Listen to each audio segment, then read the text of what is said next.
What up, people? What's good? Salute. Yes, sir. Yo, what's good, everybody? Salute to the tribe. We're hip hop and comics and hip hop. We're a niche channel. We're a niche channel reserved for the best.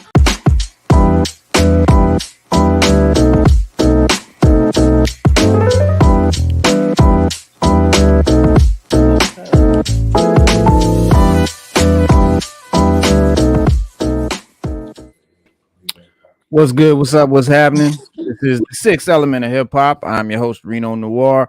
Right now, our co-host, Stu Dog, is still on vacation in the Bahamas. I thought he was coming back, but I guess he's still out there. And Sada will be joining us later. Hopefully, Grap Lover as well. Right now, we got my man King Kojo in the building. What's good? I'm good, bro. How you doing, man? Chilling. We want to talk about the clown today, the goofball. Now, really, I want to talk about the legend. Put a clown emoji on his face. And I couldn't stop hearing your song. The Goofy. Yeah. DJ Links, what up? Say it again. Peace.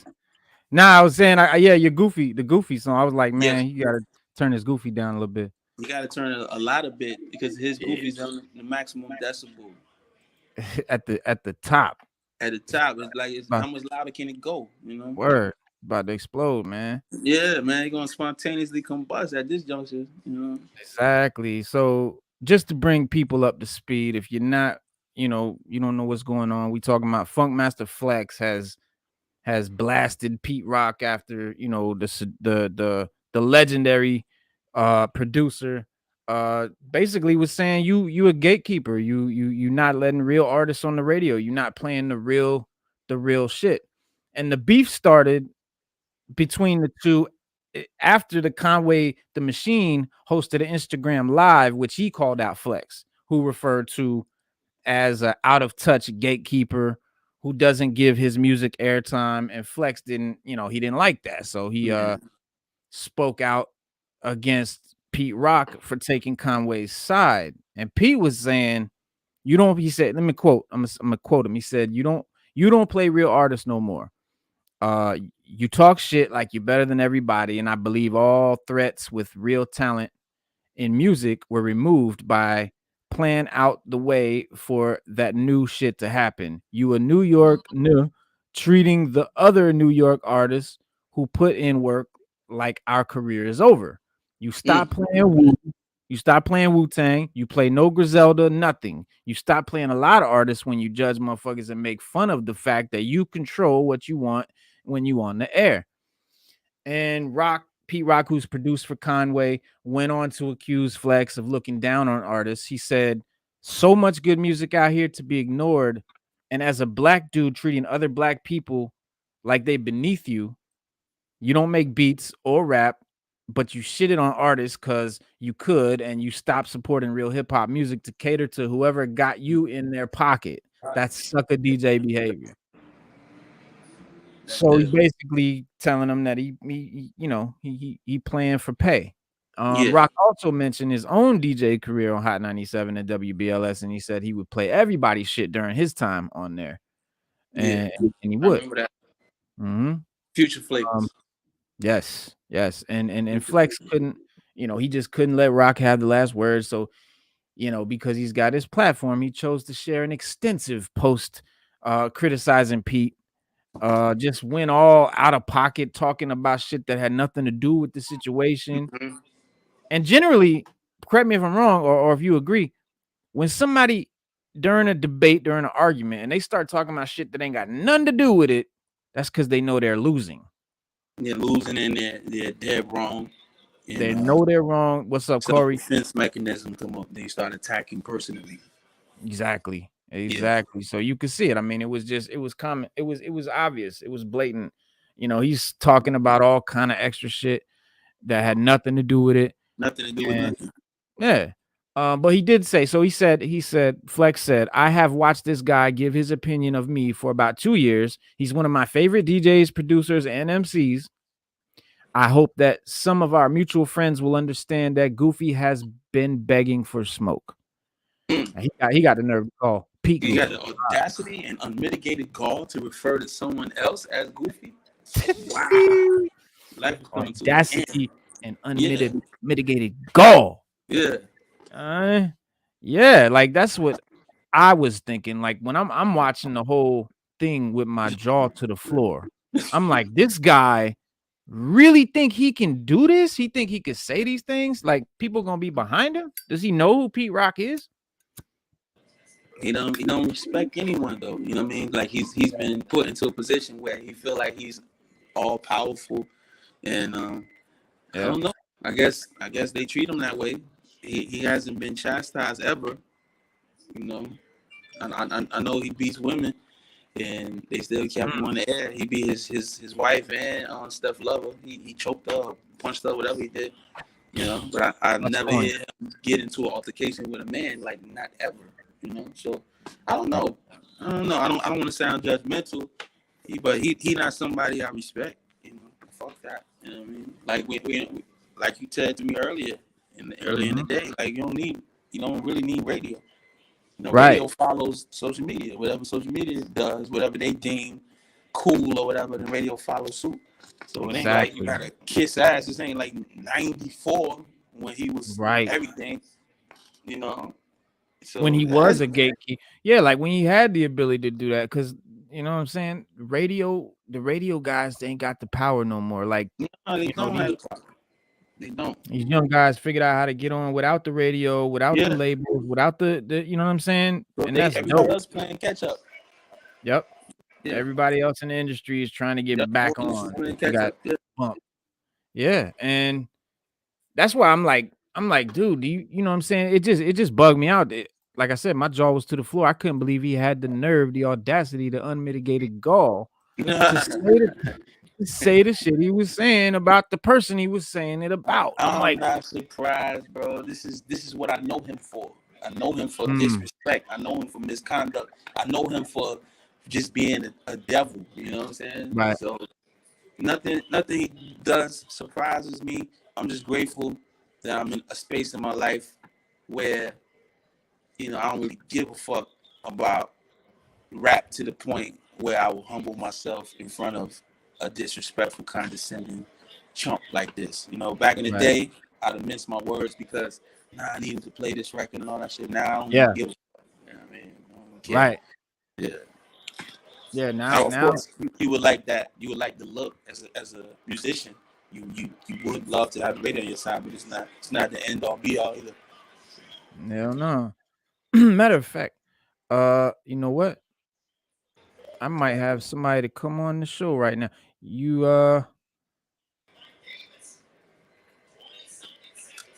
So this guy is so Pete Rock just produced an album for AMXXR, aka Beloved. And I'm trying to see he might be able to pop in here with us right now and give us some insight on Pete. Let me let me see if I can get him. All right, cool. Let me send him this joint. Let me get him the link. So we got Grap, Grap Love. I was trying to get Grap to come on with us, which is Pete Rock's brother. He is Sada, his daughter, who is our co-host, will be on shortly, and she said he just knocked out. She can't wait to he knocked the fuck out. Yeah. Let me see. All right, so let me let him in. Let me know if this works. Let me see. Can it just go? All right, cool. Yeah, he should be able to log right in. All right, so hopefully he'll join us in a second. But yeah, man, like so Flex shared a screenshot of his response in the post, which went further into how he feels about Pete Rock. He says, coming from the guy who shitted on drill, they fired you from WBLS and Hot 97 in that order because you lost touch with the music, streets, and club. Please remember, I'm a fan of your music, love every song you ever made, loves listening to you on the radio, and love your bars. You sit in your basement high as hell, out of touch, mad at the new generation, pal. Your career was over the day you stopped realizing hip hop can't be dictated. Now,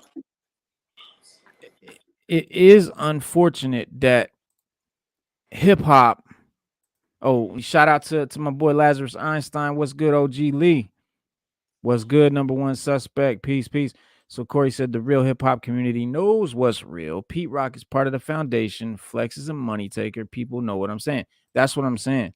You know, Pete Rock is he's a legend. He's an icon. He don't but like I was saying, it's unfortunate that this genre of music versus say rock and roll or whatever, this genre of music, when you're not hot, they like, oh, you fell off, you not, you know what I'm saying? Every other genre of music, Led Zeppelin, they ain't played shit they ain't put out an album in 3 decades, but they still revered, they still sell out fucking arenas, right? Our culture, our culture is like the whole premise of our culture is to tear each other down. You know what I'm saying? It's like it's nothing like It's if like you're not competitive, it's constant relevant, competition. yeah, Yeah. you're useless. Like this shit is it's the disrespect is bananas in this culture. Like Hmm. niggas who have gone platinum and gold, if you haven't put anything out in 20 years, you're washed up. Yet and still some of us have yet to even reach 1% of the success that the predecessors have, but still Right. can frown upon them and talk crazy. So it's just weird to me, and I'm just I don't know. It's like it's disheartening for something that I love so much that I get turned off and I get disgusted with it. And it's a lot of times I'm like, why do I even bother? Right. Just based on the mindset. You know, Right. like so you get older, so that means you don't know how to rap no more. Like you forgot how to rap because you got older. Like no, like Yeah, this shit is absurd to me. it And is. It is. life, the way life works is you get older. Like every day you're getting older. It's it is crazy. Like so Everybody. Nobody everybody gets stays older. young. Everybody that's young talking shit now in like 10 years, you're gonna be old. You're gonna be the old one. Like this shit is So retarded. yeah, So it's just prepare. like I don't even know. I do Yeah, music for myself now. I love right. what I make. And preferably uh it's an audience that fucks with what I do. I Yeah. pray they are. If not, so be it. I make money. I'm fortunate enough. I make money doing other stuff, so I don't have to solely rely on music. I don't even make no money doing music. I don't. You know what I'm Right. saying? It's all passion. Right. But Right. I see your art behind you. yeah, man, I'm You in my you art studio right now. I'm in my yeah, own. you crazy Yeah, artist. Crazy yeah, dope. appreciate it. Yeah, Yeah. man. See, this is where the money comes from, the art. Yep. So I can really do my art, the music art. And I could do that freely because I have no limitation. I have no restrictions. I could just do what makes me happy, and that's what it is. Like I said, preferably, I can put the paper together and make something happen. Mhm. That's why I showed this. This is so this is his some of his artwork. King Kojo right here. It's the only one of your pieces that I happen to have Oh, okay. up to show. I'm not trying to bring back that topic up. Yeah, Uh, that's been I didn't done even to think death. about it. Yeah. I didn't even But think about it. yeah, he this man painted that like the same day that shit happened. We saw the Yeah, shit. it's I'm looking nice on art. Instagram. He didn't put the damn painting up. I was blown away how quick he did that. Cooks, what's good? Hey Cooks, you got the link, bro. If you want to hop in, man, come on, jump in this. Cooks is Chop my it up. guy. Hell yeah. That's my Cooks is my brother guy. right there. That was Come on, Cooks. the illest interview, mind you. The I've done best. interviews with that were put up by Def Jam and Warner Bros. When I was affiliated with the labels, and Right? those journalists didn't ask me questions like he asked me. So I I'm was like, telling you. wow, he's an Yep. ill man. I respect him. Almost love Yep. for him. Yeah, Yep. Yeah. Podcaster extraordinaire. yeah. Cooks. That's who I Cool that's who dude, I man. hmm that's who I fuck with. If I need advice on an interview on how to do something, that's who I holler at, man. That's Brooks my is a dog. solid man, and I pray that what I mean. He makes it to the forefront with that skill that he got for real. For real. Absolutely. Absolutely. Um, yeah, so Flex, he went on to say, you wish I took money, make you feel better about your whack songs you made in the last 5 years that I didn't play. Be clear, everything else you produced is amazing. Yeah, So I'm funny style to you, or you mad that we the same age and your career went a little, let's say, different than mine. You're right. I laugh like it's a joke. A lot of people like you haven't come to terms with the fact that there is a new style of artist controlling the craft. Again, that's a whole lot of nonsense. It ain't got shit to do with the topic. You know what I'm saying? You are being called out, Flex, for the shit you doing. You can't just turn around and just say random shit about people. That's how you know in a motherfucking in an argument, know they losing. They go they Then start they talking about go other below the shit. belt, Mm-hmm. below the belt tactics. You know, it's Right, punk right, shit. But you know, I could tell he's not from the street. Not that he's less of a man because he's not from the street. right. You But know, you, but yeah. you know, it's certain principle. You know, like Mm-hmm. this, we can agree to disagree. You don't always got to go to disrespect and you undermining motherfuckers all Right, the time. I don't respect him for that. I don't respect him for right. that. He uses his platform to spew hatred. You know, that's all he ever does. He's talking bad about the artists he's playing on the air. Like, dog, what the fuck is Mm-hmm. wrong with you, bro? You know, it's weirdo shit, bro. Weirdo shit. Yeah, Word. for real. For Yeah. real. Yeah. So this goes back to this all started because Conway the Machine recently dropped a like a post where he was talking shit about Flex, you know, not playing the music and all of that and being a gatekeeper basically, you Yeah. know, being a gatekeeper. Um and Pete Rock just chimed in on some, you know, like, yeah. Pete been always, you know, He's vocal. Pete that dude. Yeah. Yeah, he gonna say what's on his mind. You know what I mean? I Yep. respect it. It's not always gonna be the popular opinion, but as a man, you're not always gonna be saying shit everybody agree with. So you know, Thank you. you gotta stand on your square. Like this is what I believe in. I'm Yeah. firm on it. So you know, I Yep. respect Pete Rock. I always did. I was telling my brother right now. My brother just fell asleep. I should have put him on blast and show him to everybody. But yeah, I was just telling my brother that my favorite Nas record, "The World Is Yours," produced by Pete Rock. Pete Rock has provided soundtrack to my life. You know what I'm saying? So, Yes. yeah, it's real. Yes. You know, I don't tolerate like disrespect. Disrespect is like that's so lowbrow, and it's that's such only Neanderthals resort to disrespect. You know, first like Right. Right. nothing, Peace. nothing Peace. Conway said was disrespectful. I don't think. You know what I mean? Right. Even though I don't believe that. I don't think Flex controls any playlist. I don't think he got say so. Like, all right, this don't play, this don't play. I think he even played what the program director tell him to play. Yeah. You know what I Because mean? I know how them. Yo. Hey, how do I say your name, man? Amixer. Nah, Amir, man. Amir. Okay. All right. My Yeah, bad, man. My bad. that's all love. Word. Yeah. So this is Amir is a artist that Pete Rock produced your album, right? No, I'm signing Pre-Rock. I'm signing True Soul, bro. Okay, you signed. All Okay. right. Shout out All to right. Amir. Peace, man. Word. Peace. Word. Yes, Peace. sir. Yeah, we just, you know, we just talking about Pete Rock and his effect on the game, his impact on the culture. Mm-hmm. And yeah, so I thought you could probably have some insights on what's going on with Funk Flex and the whole Conway thing. You got anything you want? Just let it all Well, out. nah, yo, first I'm gonna say what's up to King Kojo. I think you know my man Docs, bro. You know my man Docs? Yeah, I do. I'm very well. I That's know my that very bro. well. That me and Docs go back. We was in Crash with the Heat Makers with Arsenal, so I know I remember you. Okay, man. Utmost And respect to you. yeah, And so you know, definitely, and you know definitely. my other, you all know one of my OGs, Baby Paul, man. I remember he was working Yeah, I was with you signed to too. him. I was signed to Yeah, Baby. I'm a student of the game, so I Hey, I see if I appreciate you, man. I don't forget nothing. No, I But appreciate you're a good man. Man, you're a good yeah, any man that acknowledge another man, and we both lyricists, you know, rappers don't do that. So I Mm. have utmost yeah. respect for you. I appreciate you for that. Thank Like you. we Nah, was bro, talking about earlier. I And have now I no need to problem. check your shit out now. now That's yeah, all love though. But I get just it though, love, man. I cause like thank you for that. Straight up. nah, that's all love, man. Cause Yeah. it's like playing basketball. I mean, man, and Mm-hmm. you know, you look at somebody playing a different high school or whatever, and you heard about this kid dropping 20 points. It doesn't matter. That's You want love, to bro. like you know, it's like it don't take away from me dropping 20. Exactly, You know, bro. that's what the You still that's gonna what drop that your 20. You know what I'm you're saying? still gonna drop your 20 and keep it Yeah. moving. But not to And that. I Yeah. respect. I like, yo, homeboy nice over there. It don't dim my light a little bit to acknowledge that you're nice. You know what I'm saying? Yeah, right. that's a fact. Yeah. So I mean, but not to digress, Reno, right? Yes. Yeah. So I mean, to synthesize your question, like, and kind of like, I'm not really qualified to speak on what Pete would do, Right. and I Of don't want course. to put that out there like for the bro.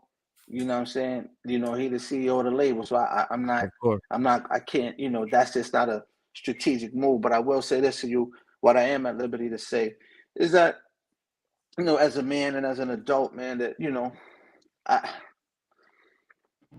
there's an adult way to handle things, and then there's a childish way to handle things. And Right. I think what Flex's display, or his attempt to humiliate, or try to act like he was, he has some type of empty power to tell another artist that I will end your career, and a lot of the other and a lot of the other banter that went on. The extra shit. Yeah. Yeah, I will say that in the court of public opinion, do we hold in court here, like thousands of other people, they may be talking about the same situation. I am very close to the situation, but what I know privately can never be, talked about publicly, right? But I will say that, nobody likes it. Of course, Peter's an adult male, like, he's gonna handle it, in his own way, right? With class and with grace, all the time. and from a place where, I think the hip hop community will champion his response, whatever that response may be. But I can't say it's one with grace. It's one with grace and class involved. It's not like it's a grown man response. It's not like, what I mean. So, but it's, as far as my take on the situation, man.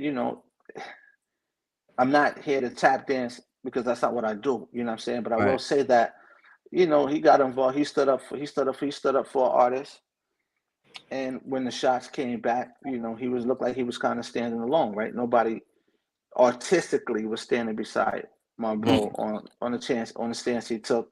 But privately they would, but publicly nobody was going to stand up there, because a lot of people are afraid of humiliation. Humiliation and public humiliation has now become a weapon of choice for some people. But a lot of people don't understand that the internet itself was designed for war. This was supposed to be a way of communication after nuclear war, bro. That's what this shit was designed for. You can fact check that. So, in knowing that, you got to know your opponent. You got to know who you're dealing with, how to deal with them, and move forward. I mean, I don't think that anything he said was damaging the fiber of Pete's legacy or anything. You know what I'm saying? I mean, as a fan, and even as a signee to True Soul, even being the first artist he signed, right? So there's a certain level of gravitational pull that's attached to me in the same situation, right? But then there's the other thing about this that's tricky, right? Now, say for instance, hypothetically, that this creates other little nuances and pockets of situations that may not be on the internet, right? What if somebody think they're going to get cool points for being cool with Flex, and see me or somebody affiliated walking around and decide they want to do something, right? And now I got to, those are the things that are more, that make these situations whack. The Exactly. Yep. The things that he can't control, exactly, based on words or actions, and technically, I'm just going to give you my little take on it. If somebody's calling somebody, telling, or whatever the case may be, and then you get on a public platform and you say things without fact checking them, who's really snitching? You know what I'm saying? Exactly. Like, that's dry snitching right there. Number one. That's facts. Yeah. And you don't have no evidence of the you know what I'm saying? And then you're talking about Mount Vernon, like Mount Vernon beef or Mount Vernon issues from 30 years ago. Like, that really was childhood stuff. Like, it wasn't even, and all of it was shattered facts. It wasn't all the way factual. And yeah, and I mean, and because it was a public statement, he has to be ready for public scrutiny behind that. So, with that being said, that there is a way to, we as men, man, and we're the only culture out of every particular genre of music. You don't see DJs on Z100 beefing with Blink 182 or Maroon 5. You'll never see it. In the black, our people are the ones that like to do all this humiliation and doing the work and do work for do work for the other powers that be, seen and unseen, that actually destroy the fiber of how, not of hip hop, but of the business. Those little covert, narcissistic little nuances. I'm not trying to use $45 words here, but these. I feel you. But this is how I speak, But this really, I'm really addressing it without and leaving other people to do their groundwork, bro. So, essentially, the court of public opinion is, I think this case is, if you want to call it that, or this, situation, whatever. Conversation. It will, I think personally, it will spawn and give birth to other conversations about what's really important, man. And you have two elder statesmen that have definitely contributed. One made a contribution one way, and one person made a contribution. One made a contribution playing music. One made a contribution making music, right? And playing. So, I mean, essentially, man, like, I don't think that what he said up there was necessarily warranted. But if you check his track record and things that have happened at that station, I mean, I'll let y'all do your homework or whatever. But whether there's been DJs at certain stations that have had assault and battery charges on women. That's right. We were just talking about that. We just talked about it. Right. And to me, that would make you not qualified to speak on business. Any man on anything. Yeah. When you only have a history of attacking women, but forgive me for interrupting. Yeah, no, that's it. And this is public information. I'm not trying public information. Yeah, and this is stuff you can look up, right? And once you put yourself in that seat, and it's been a history of that behavior for over 2 decades, whether you got. It's documented twice, but I don't know how many times it's been undocumented. Exactly. Come on, man. Right. Exactly. The station enables him, though. You know what I mean? Because you're supposed to be chastised for that. Right. So, right. So at that point, what in any hood in America, or any fuck the hood, like any situation, man, what makes your word valid after that? Like speaking on man issues, and whether it's but this is what happens when you take things from the internet and you want to bring it to a platform, because and also there's policy and compliance that happens in these corporate companies that if somebody has had that on their in that behavior, they would have been silenced a long time ago. Terminated. Yeah. Right. So it's not this thing, like I said, man, him saying that, it may backfire possibly. And the operative word is possibly, when other people, if this thing continues to escalate and opens up other conversations about who you are. They did Bill Cosby crazy for shit he did 10 years ago. 40 years ago. Right? So I mean, so if I was bro, I would be kind of careful, because you never know. This could be, that attack could be a downward spiral for your career, and things that you can't control. Things that you can't control, because no station in the country, no corporate entity, you will always be replaceable and disposable to any corporate entity. Straight like that. So my stance on it is not. I'm not. It's like being signed to death row if they beef with a bad boy. You attached because you know what I'm saying, for that reason alone, by association.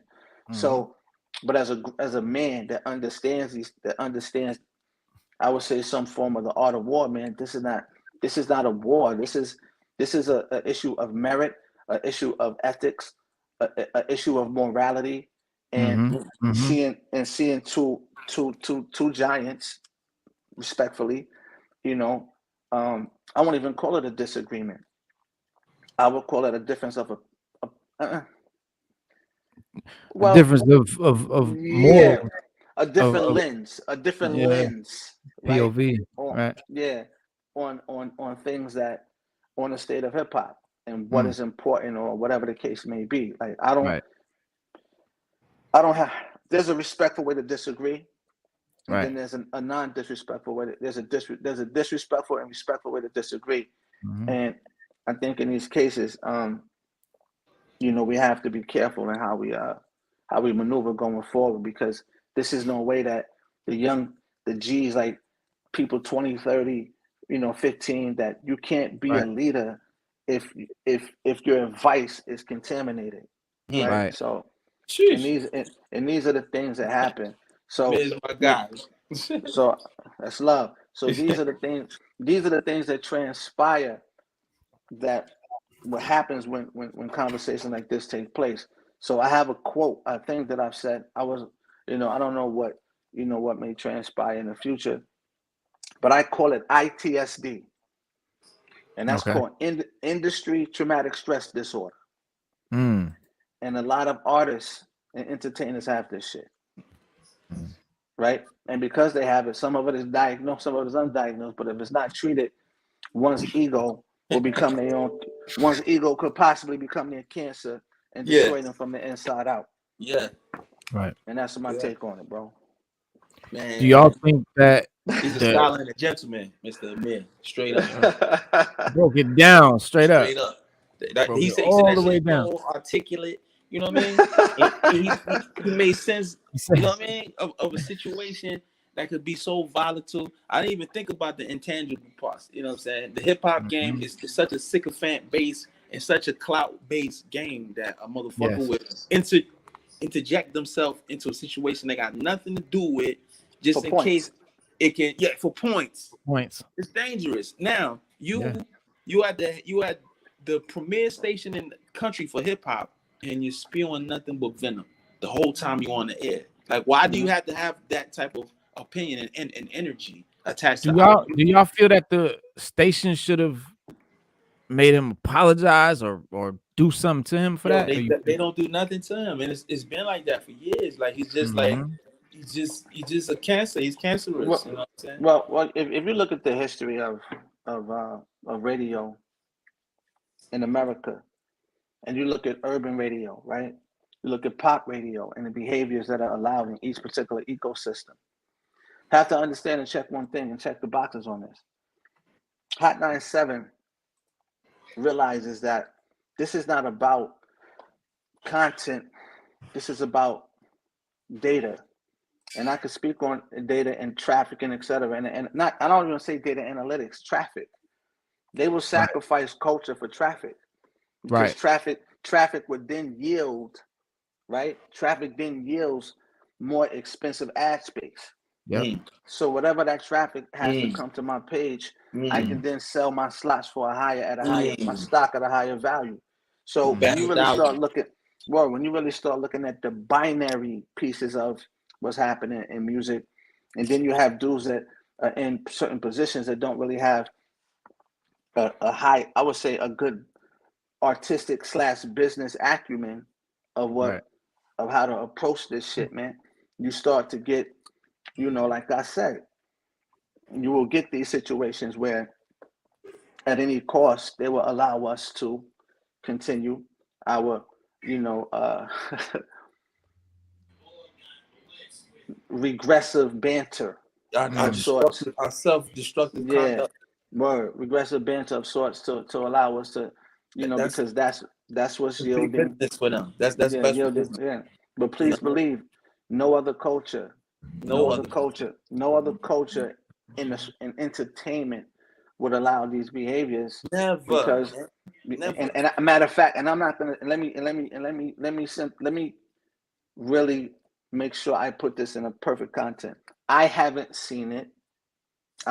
And if it is, it's a small percentage of it that floats around. If they do have issues, it's not handled in this way.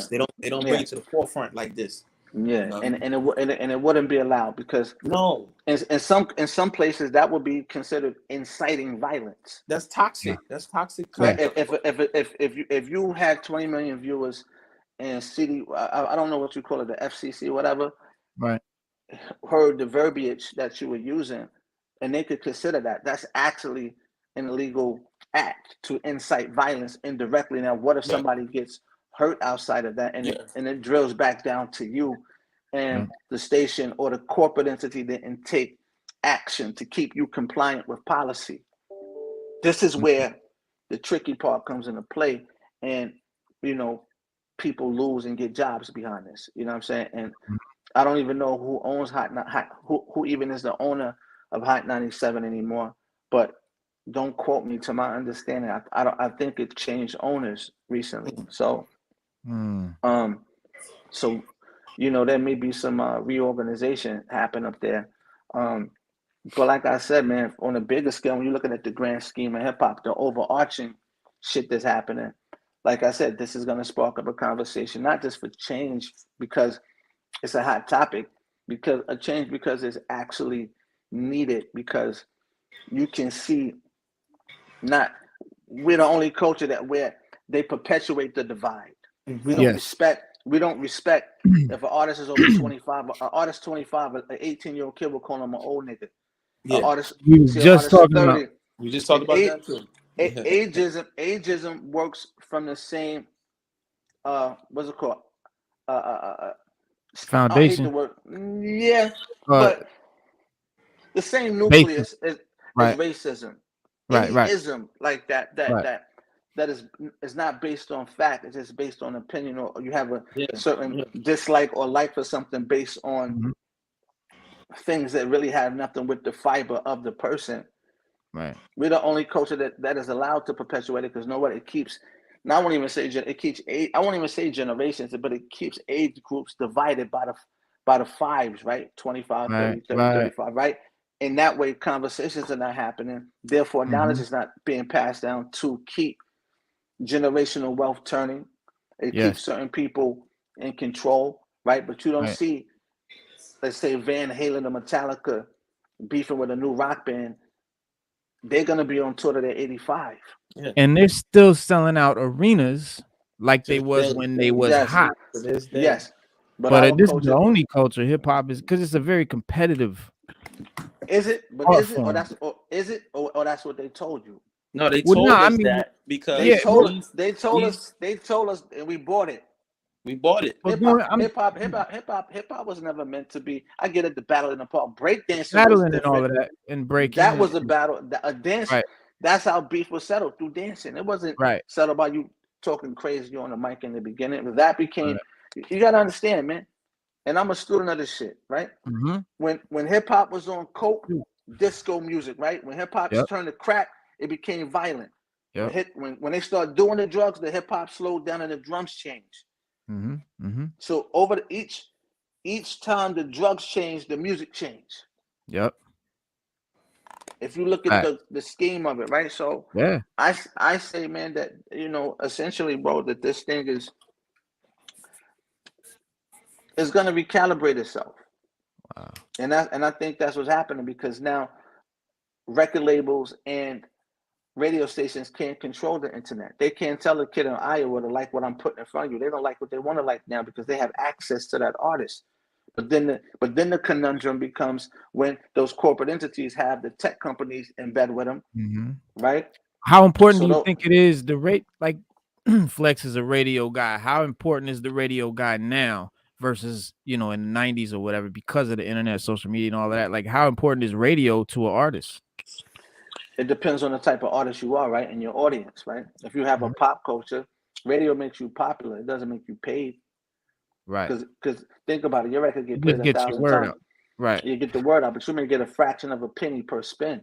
Right. Right. But if you start talking about independent artists that are streaming, if Kojo had a record that did 20 million streams versus 20 million spins, where do you think he's going to get most of his money at? If it was independent versus on a label, that's simple arithmetic, right? But to keep, labels will eventually be reduced to marketing and campaign companies, because artists don't need you to record anymore. They need you for access and visibility. Right. Like and I won't get into my background, bro, but I will say one sort of thing. I've been, I have 2 degrees in technology. I have a bachelor's in computer science and a master's in cybersecurity. So I understand, and I have several years of experience in high level tech roles and deep technology, not that fake. And this is documented.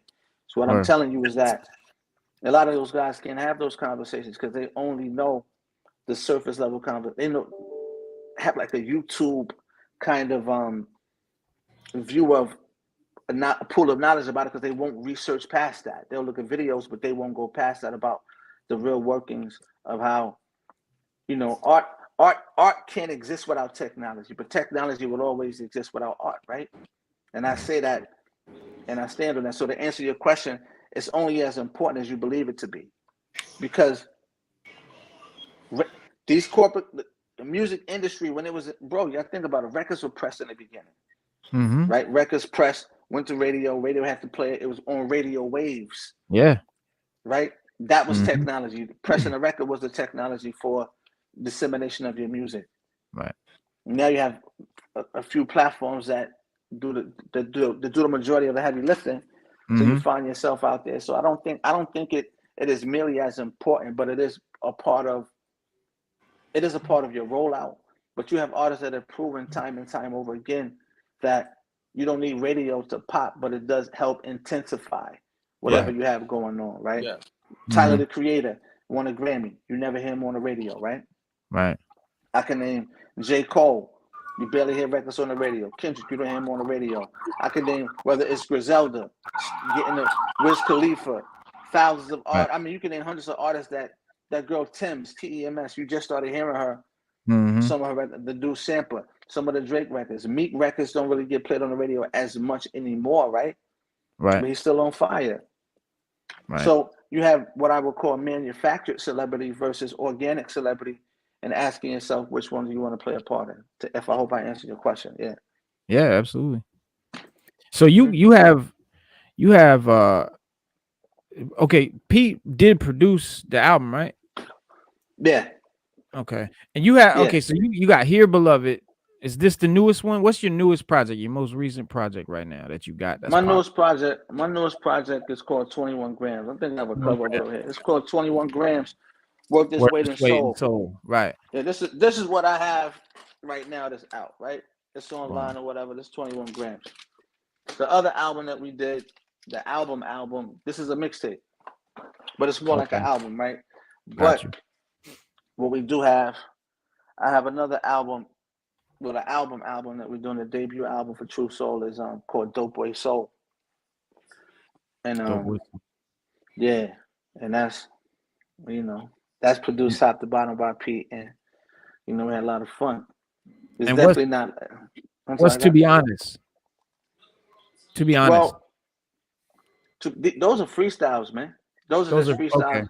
Okay. Those are freestyles. Yeah, if you're looking on IG and catching records, those are like joints I toss out. I'm on your Bandcamp. You know, I'm on Bandcamp. Yeah. Those are records I toss out to keep myself current. You know, let people jump in and listen. I probably need to update some of the records on there because I've definitely cooked up records since. But you know, we have like as far as the official mixtape, those are Lucy's. The official mixtape is 21 Grams, and the album is called Dope Boy Soul. It's not out yet. And Pete has Instrumentals, and then I think he got the SP1200, the new one coming up, and that's what we have coming out of the True Soul camp as a whole. Yeah, dope. And I'm thinking I'm gonna drop another tape before the album as well. Nice. Yeah, Pete said of Amir, he said it's like a marriage with his lyrics and my beats is very impressive. That's what Pete said, that's the highest compliment for real. Man, the hip hop legend. The world is yours. He compared his first impressions to his CL Smooth union in the 90s. And for years, Mount Vernon, New York MC Amir has been rhyming to tailor-made beats from the Chocolate Boy Wonder. However, the first artist signed to Pete's True Soul Records developed his best material in 2021, beginning with 21 Grams Worth This Weight in Soul mixtape and follow-up album Dope Boy Soul, both produced entirely by Pete Rock, which is crazy. And you said, I feel like Pete has something to prove. It's so scary that it's goosebumping. Yeah, I would say that. I mean, I know you got that was a Spitfire hip hop interview, I think. But now, I mean, when I said that, I said it because when I'm in the lab with him, bro, you know, I watch him hit that button, man. Like it goes from cool, laid back, chuckling with you, Pete, to he get like this laser focus, and it's Yeah. still fun. It's always fun, but it's serious. You understand what I'm saying? So you looking at him Hell go yeah. from you watch him going from playing on the court with you to turning into Coach K. You know what I'm saying? Or Phil Jackson, or he turns into Phil Jackson on you. So Right. when I said it, I meant it because you know that's what I meant by it, like watching him and being a student and being in student mode. But so and even to elaborate on it, I didn't know he said that until I saw that that article came out. But when he you know, Styles is an artist that people may feel like maybe lyrical or maybe this or maybe he could have sounded Kojo. I mean, for anything. I mean, people who have bars like, but the reason why the deal happened or transpired was because, and I didn't know this until he said it to the press, and maybe Kojo can chime in. He gave me 11 beats, and he said, "Yo, go right to the beats." Now, I didn't know what he was thinking, but before Peter gave me 12 beats and I didn't use the 12 beats, people may look at me like I'm crazy because I didn't know that was his process. But the beats were skeletons; they weren't fully produced. Right. So, and I didn't know that's what he was doing. So I kind of like used the beat that sounded the fullest and was like, "Yo, what the rest of the beats?" And he looked at me like, "Boy, I gave you know." But this time around, I understood process. He gave me 11 beats. I wrote to all the 11. I gave him back. And then when he did the interview, somebody was on the interview before, and the guy out of Zach was out of mouth. He said, "What the fuck makes this guy so special?" And I kind of cringed, like, "Who the fuck? Who says that?" He said, "What?" He said, "People are gonna ask what the fuck makes this boy so special." Right. And Pete was like, "Well, you know, there's a lot of artists that he could have signed thousands. Or anybody would have jumped at the opportunity." He said, "But his voice, the texture of his voice, where his production is currently at, was the reason." I would have never guessed that. Like, it was the voice matching his production, Right. the state of his production now. Right. That's a luck of the draw, because there's a lot of artists that are lyrical, can rap. It's a lot of us that can rap. Like I said, Kojo can rap, but the thing is, and then I understood his madness. Right. Certain voices do match certain textures when you hear on his production. Yeah, because an MC, that's like a whole as well, another instrument to the beat. And that's what he meant when he said he had the that feel from the 90s when he met with CL, that Amir was, it was comparable. But I'm no CL Smooth as far as like I'm a fan of them. Like, let's keep it a buck, right? And CL Smooth, regardless, I can never leave him out my story. That's what put me on and introduced me to everybody. Right. Okay. So essentially, I was gonna ask you that.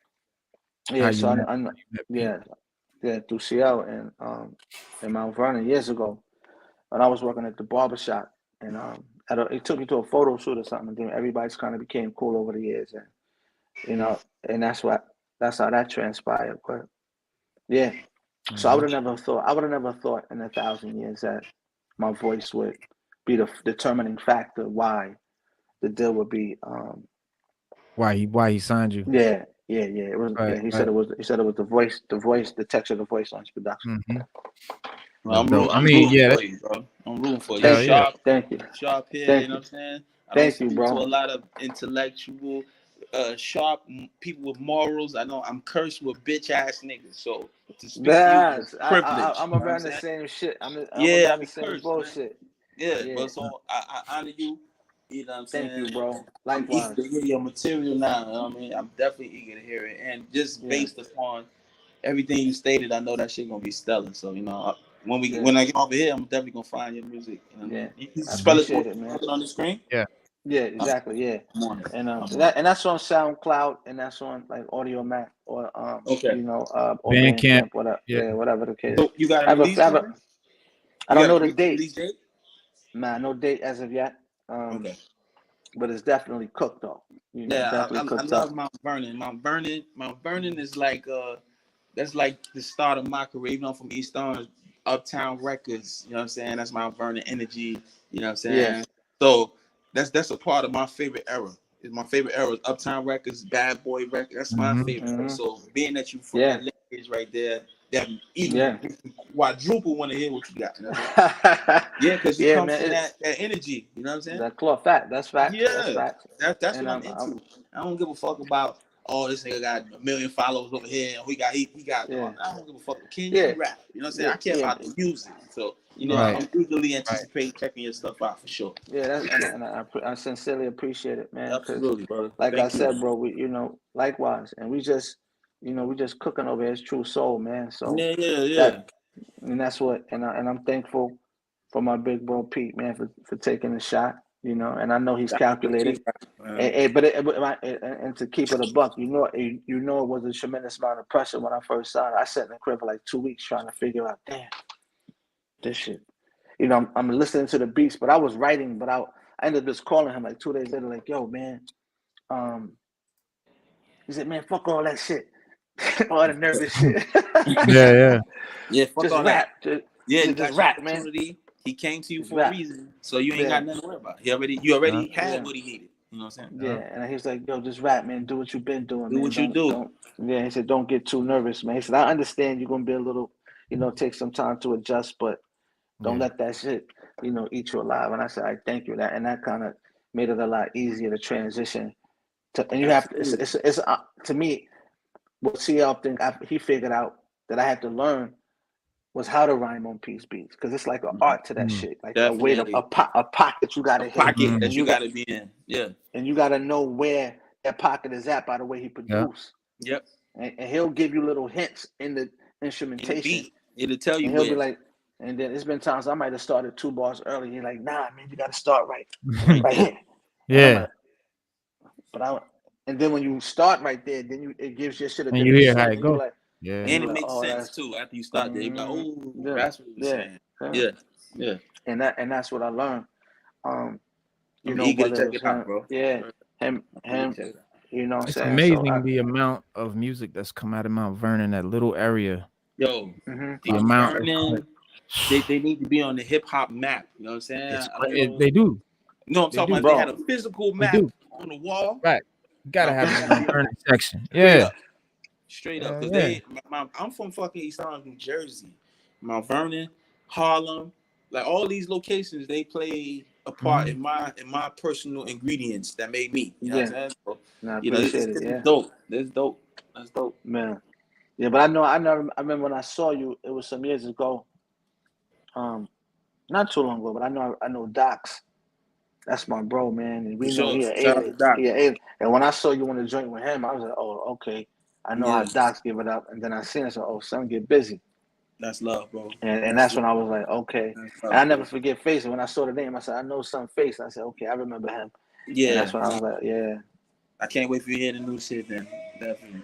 Because I'm in a better space emotionally and mentally. So like I'm able to rap from my purest self. You know what I mean? You can feel it. You know what I mean? Everybody who hears it, like, oh man, like you in that zone right there. Like, yeah, I've never been here before. The whole time I've been making music, my whole life, I never felt it. You know what I mean? Now I listen to it, and the hair on the back of my neck stands up. I'm like, oh man, I'm on to something. You know what I'm saying? And it feels like what made me fall in love with rap from the door. So that's what's important. And that's the beauty of it all, bro. And honestly, that is what gets. I have a philosophy, man, that when I think about music, I say to myself that, once you say a word, bro, I had to learn how to let go of thinking that I'm gonna own how the listener's gonna feel. I had to realize that once you say something, it doesn't belong to you anymore. Nope. Like even what I'm saying to you now, it doesn't belong to me once I say it. I said it, like physically said it, but technically it doesn't belong to me. It belongs to the listener. It's out. And their interpretation of it, I should not let it impact my next approach. Precisely. And once I started to learn how to let go of that shit, I started to find myself, appreciate that, King. Yeah, thank you. I started to find myself being able to create from a place where it was just healthier for me, So right. Yeah, it was love. Now you're gonna win, man. This with your mindset. You know what I'm saying? Your the wealth of knowledge. You know, you're well It's already versed. crazy. You're gonna be Like imagine yeah. you working with Pete Rock, like sitting there with Pete Rock. Like that's gotta be like some mind blowing shit. Like sometimes you must have to like pinch yourself, man. You'd be surprised, man, that like Pete treat me like a little brother. Do you ever see a little brother that play basketball or do something? He don't pick on me, but even we did a show in Copenhagen like 2 months ago, and he in the airport he said, "Come on, rookie," like he'd do little shit like that too. Like, but it's kind of like going to the Denmark? NBA. Yeah, we did a show over there, and it was like, and that was my first time going overseas with him. Yeah, and we moving around, and he was like, it's like getting hazed, but in a loving way. Like, come on, like come on, brother rookie. shit. Yeah, like come on, rookie. Oh, I'm like, Pete, I traveled before. Yeah, but you're still a rookie, but it's like that type of love. But it's like, so but it's always fun with him, man. It's never a dull moment.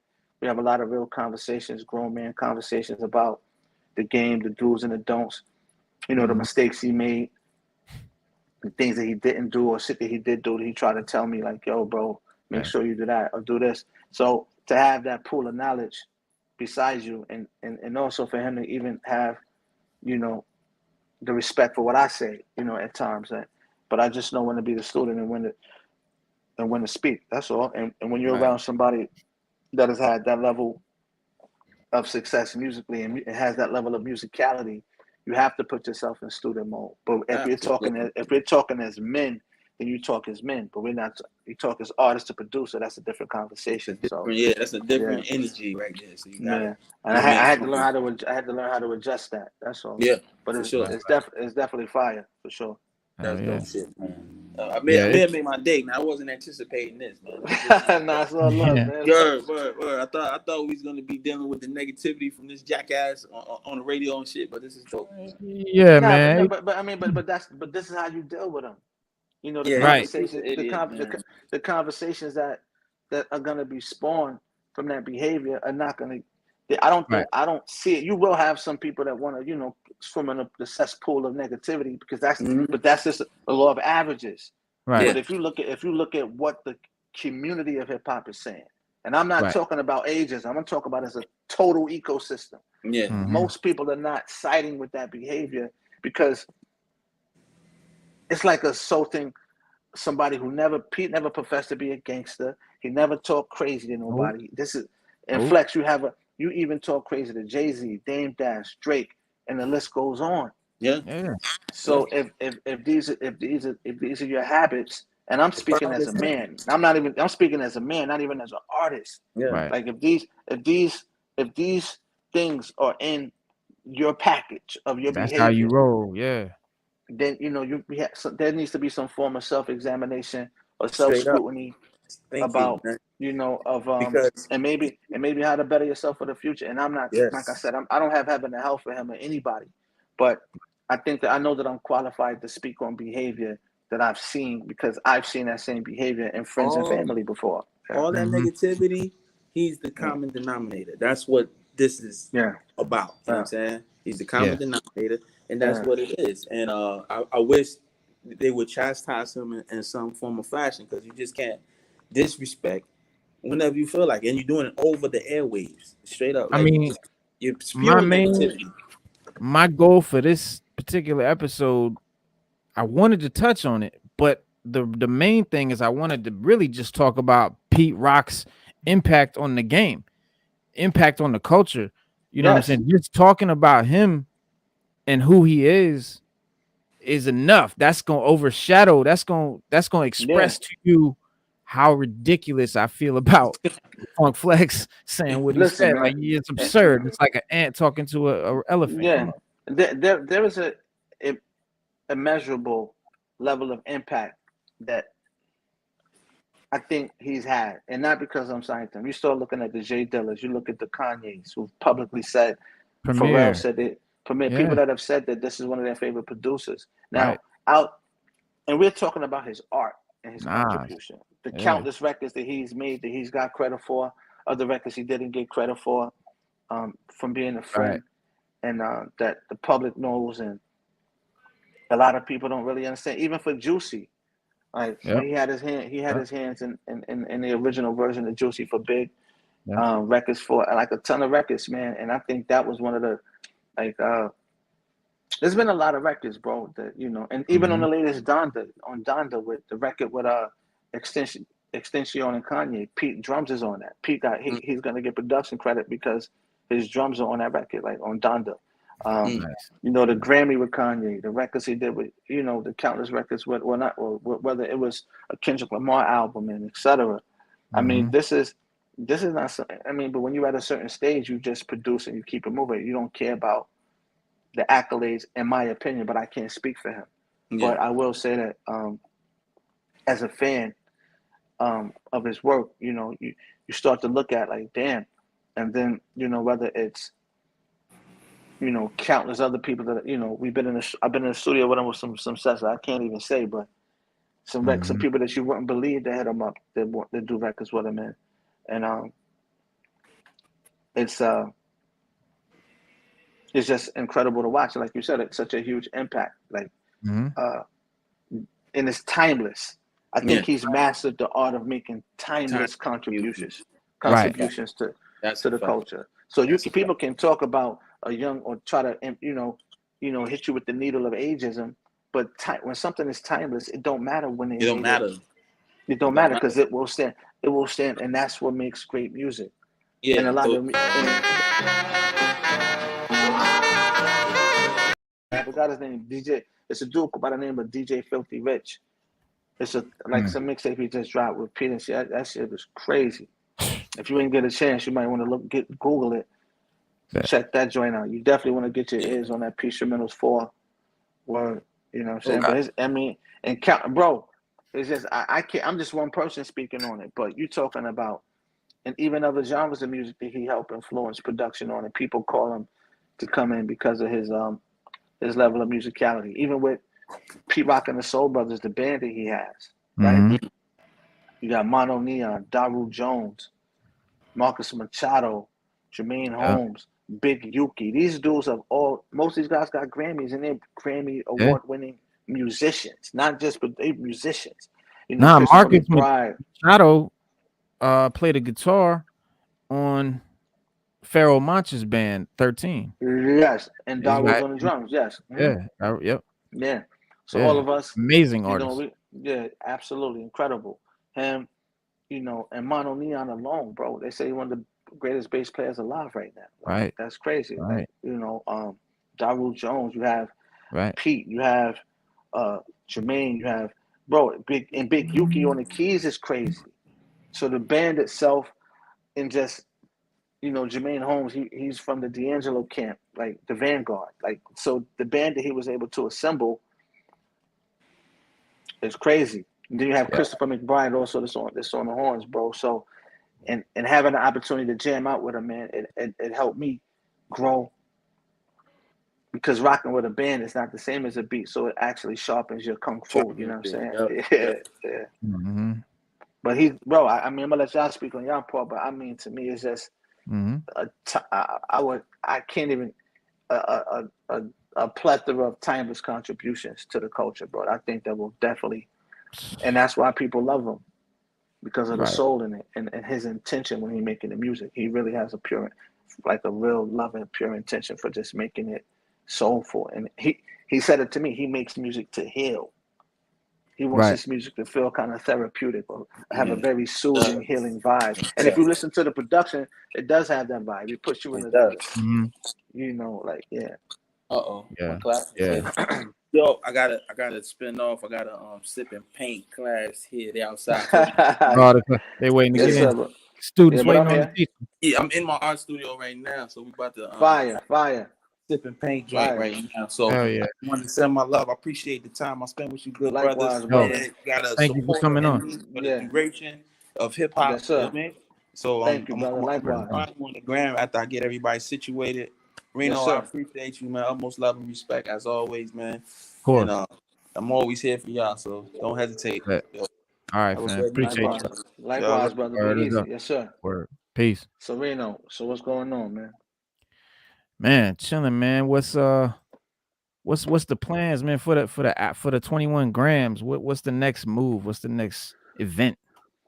Right now we're just doing shows, man, and promoting it, man. Like it's definitely gonna have a lot of new set of eyes on it because of what's going on, right? So you may Right, have a lot of new listeners, which is a great pivot right, towards the album. And just really from True Soul Camp, Pete continuing to do what he's always done, producing, and releases instrumentals, and we just focusing on what's really important now. Still, like our slogan, man. We on course and purpose. right. So yeah. Yeah. Pete is he confirmed to OK Player that he's working on his 6th instrumental album called Pete Instrumentals 4. That's done already. That's done Out. already? Out. The Okay. next one is, I think there's a new one. It's called, the new one is a SP Oh, 1200 joint. that's right. Yeah. Yes, that's right. I was because Mm-hmm. that finished on June 30th. Yeah, so yeah, I can't wait for that. Yeah. But what But is yeah, your take on it, man? What do you think it is? What is your stance on his contributions? it You never oh answered anything yet. I noticed that. nah, bro. I mean, this is like Nas, like my childhood. You know what I'm saying? Like this is I Mm-hmm. grew up on Pete Rock. Like I grew up rather unique. Az, you know what I mean? The world is Mm-hmm. yours. Nas, like I grew up listening to this man. To me, he's just an icon. He's a legend. I mean, it's Pete, DJ Premier, like you said, like Dilla. I mean, these guys are just icons in the game, pioneers, changed it, created it. It's the sound of the 90s that, you know what I'm saying, that makes hip hop what it is today. Like the reason hip hop is so big today, hip hop is now pop music. Hip hop is global. And it wasn't that when I was a kid. It wasn't that when I'm 43. You know what I'm saying? It wasn't that in the 80s and the 90s and shit. It was still new and it was still getting pushed to the side by other industries and other genres and shit. And now, man, it's just taking over. And it's taking over because of the foundation that guys like Pete Rock built. And I feel like that's something that's lost in the new, artists that's coming out now, and these young guys not really recognizing, understanding that the bag they're getting and the money they're making and the music that they're doing has a foundation. It has pioneers. It has people that deserve respect and deserve to be shout out and talked about. And you know what I'm saying? I feel like that's missing. But Pete is one of those, man. He's one of those guys that built, you know what I'm saying, hip hop as we know it and created it to this day. Yeah, absolutely, man. Shout out to Amir. Definitely got to get that 21 grams. He is dope to work with. Soul Brother #1 dope albums like the main ingredient, Mecca, and the Soul Brothers, Soul Survivor. Thank you, man. Appreciate it, bro. Like I ain't gonna hold y'all, man. Yeah, This Dope man. Boy Soul shit, man. I mean, Can't wait. listen. I'm proud of that one. I'm proud of both of them. But 21 grams is nothing like Dope Boy Soul. They're two different energies. Like, Okay. 21 grams was made with a lot of popular samples and Okay. Easy. He looped some stuff and he was like, yo, just go. It's like a formal introduction. But Dope Boy Soul kind of dove more into like, just the fiber of my person. And and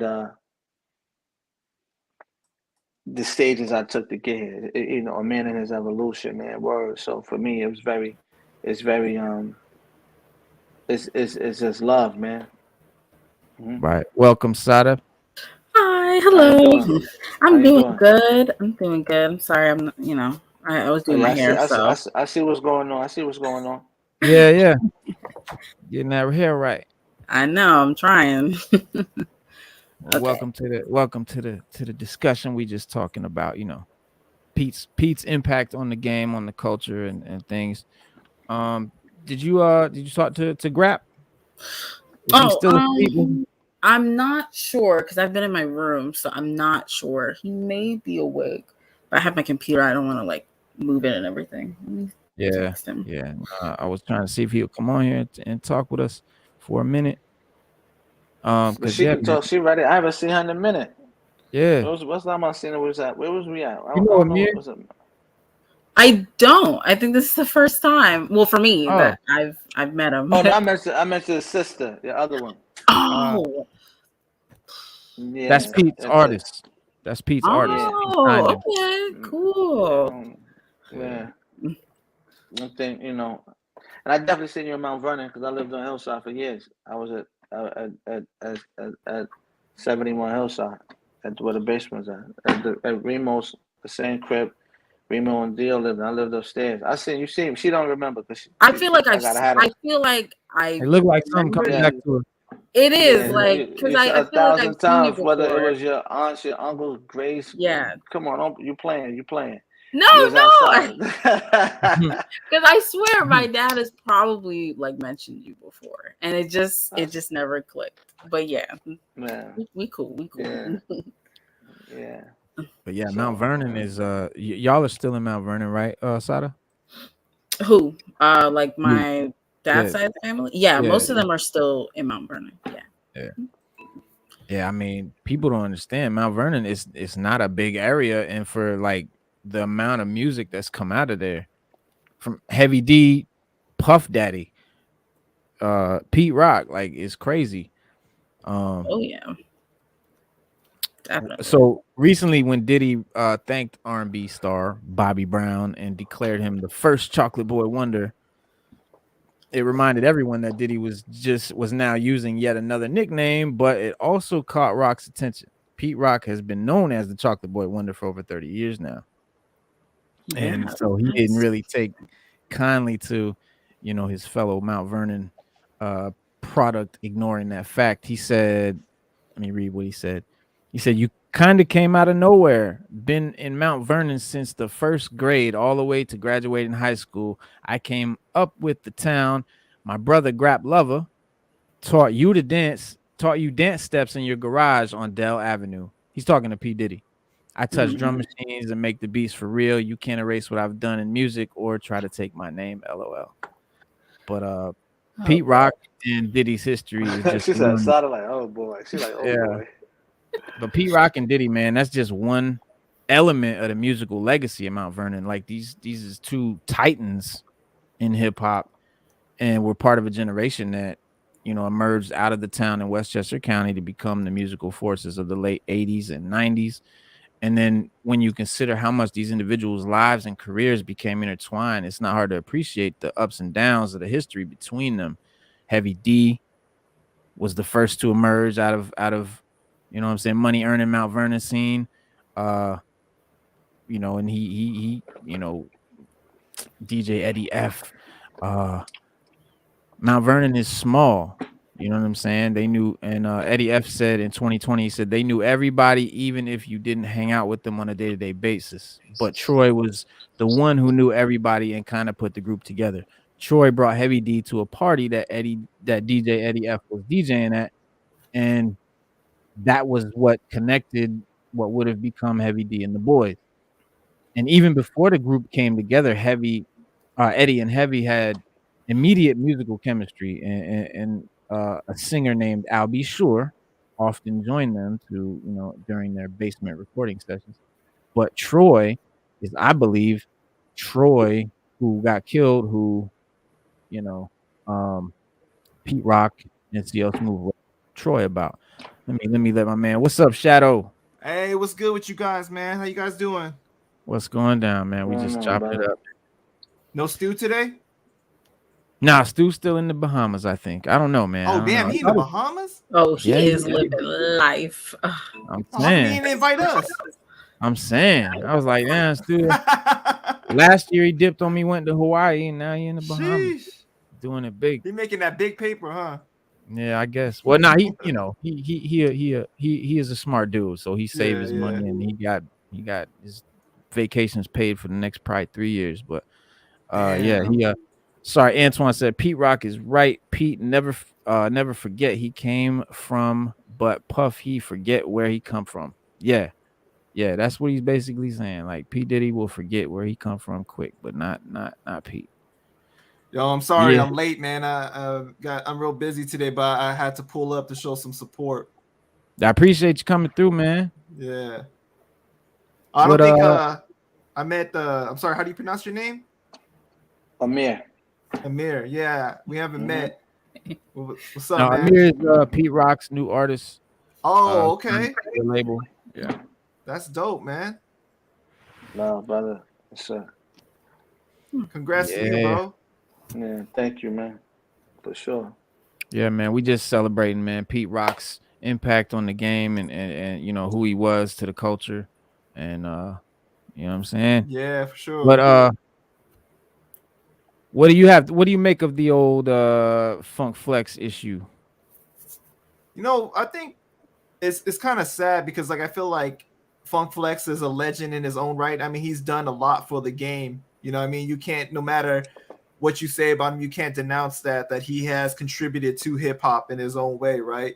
But like I feel like some of the moves that he's made has been like pretty questionable. Some of the things that he said, like especially in more recent years, has been like real questionable, you know? And I feel like Pete, he came out and he was saying like just New York DJs in general, which is not a secret. A lot of people have said this, right? That like New York DJs, they don't really show love to a lot of New York artists. They kind of follow the wave and everything. And I felt like Pete was just speaking on that.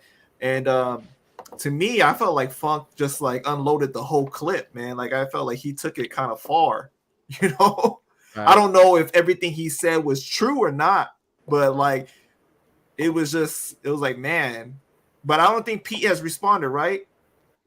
He kind of like he posted like a post that was just saying like haters gonna hate or something like that, but he didn't really like say anything else, if I'm not mistaken. As far as I know, he's just like retweeted, you know, people that is supporting him and stuff, but I don't think that he said anything. I don't think he's like, he hasn't put out no statement or none of that, right? Right.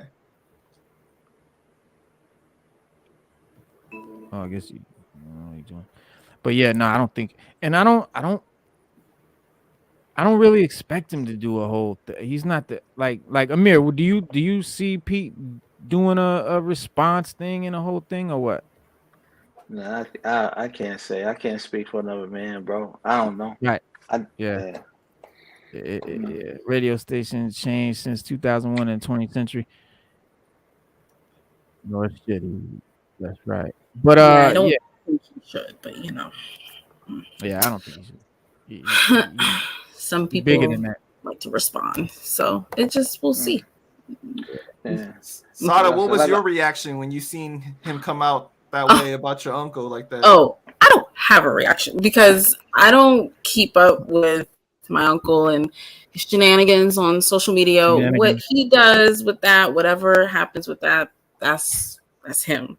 So I don't have an opinion on it because I don't have context for it. I just off the strength of knowing a little bit on how he approaches people in situations, I can guess a little bit that, you know, he was probably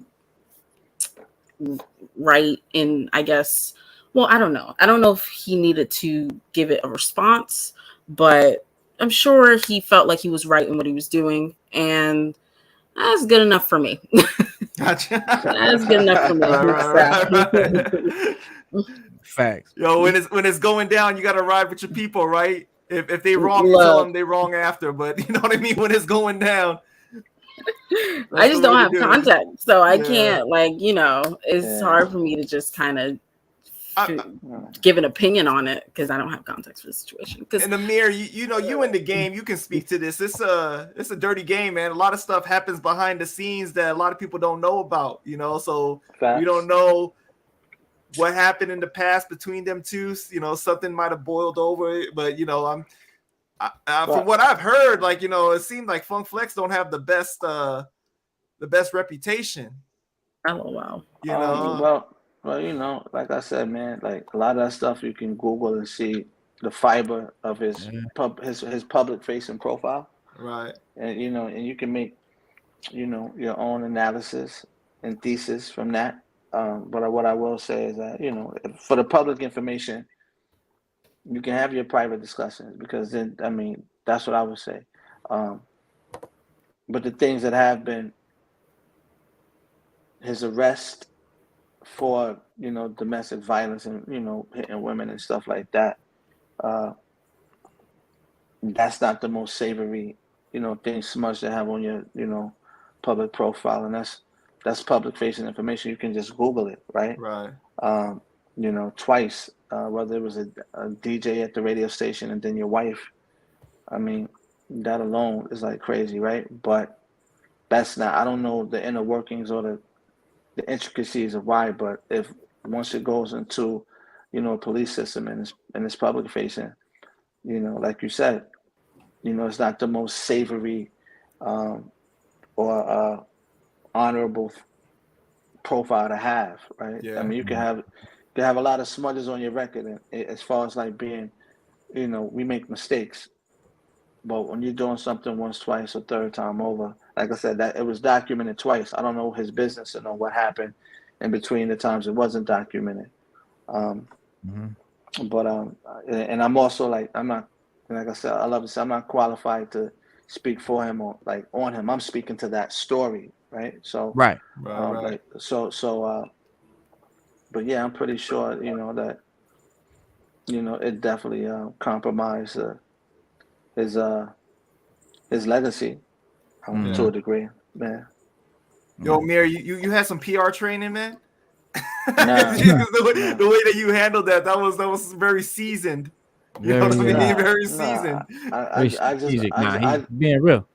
I just know what you're asking, like, and I mean, it's really the facts. I'm not qualified to speak for another person, right? Yeah. I could give my opinion on it, and that's really my opinion. My stance is, like, I encourage everybody to always do their own research on it, right? Right. I agree. Yeah, right. So, but if you're making a public statement, like I said before, you have to be prepared for public scrutiny. Right. Because once you put something on social media or regular news or corporate media, you put yourself in the line of fire for the court of public opinion. That's And the fast. court of public opinion sometimes will make haste to make a decision on somebody without all the facts being there. But the quicker you can get the facts on the table, the quicker you can find a level of remediation or some form of resolve for a actual accurate depiction of that said person or situation. So yeah. Right. And yeah, Coach A. Mart, Pete said his piece, and real hip hop fans know which side of the pendulum we are on. That's what I was saying to you, Panda. Like, hip hop is gonna side with Pete. I mean, real hip hop is gonna side with a legend like Pete. That's regardless. But Sada, to kind of fill you in, anybody else, this kind of came from when Conway the Machine opened up about his issues with Funk Flex after stating that Funk Flex was a gatekeeper and he should step aside for a younger generation. And during a recent Instagram live session, Conway explained that his issues stem from Funk Flex's comment about Griselda during a sit down on Wallow and Gilly the Kid's $1 million worth of game podcast. Conway stated, how do I say this? He said that, like, like, no, I'm trying to quote him. I'm trying to quote him. So N-words like me, no, N-words sent me a video of you, of Flex and Wallow with Gilly and them N-words, and Wallow was on that N-word body like, yo, what about them Griselda N-words? Flex was like, yo, I fuck with them N-words. I like dog what they doing, but it ain't my vibe. I don't listen to that shit. I don't listen to it personally. Conway added, my premise is like, bro, you Funk Flex, my N-word. Why you have to do that, bro? Y'all N-words bring us up, bro. Not even us, artists everywhere, but y'all shit on N-words. You don't know what that shit could potentially do. Y'all opinions and shit like that, keep that shit to yourself, bro. And then Conway also clarified it was never a Hot 97 or DJs in New York. I fuck with a lot of them DJs, and they've been fucking with me since the beginning. Like Static Selector, Sway, Ron Mills, Gray Rizzy, Lord Sear, Peter Rosenberg, Ebro, Megan Wright, DJ Clue, Superstar J. Man, I can name a gang of them. But this comes after Funk Flex responded to Conway's initial statement, where he suggested that Conway's career had peaked. And so Flex had wrote, wasn't you on Kanye Donda album? He said, I'm going to give you the advice Paul Rosenberg should have gave you.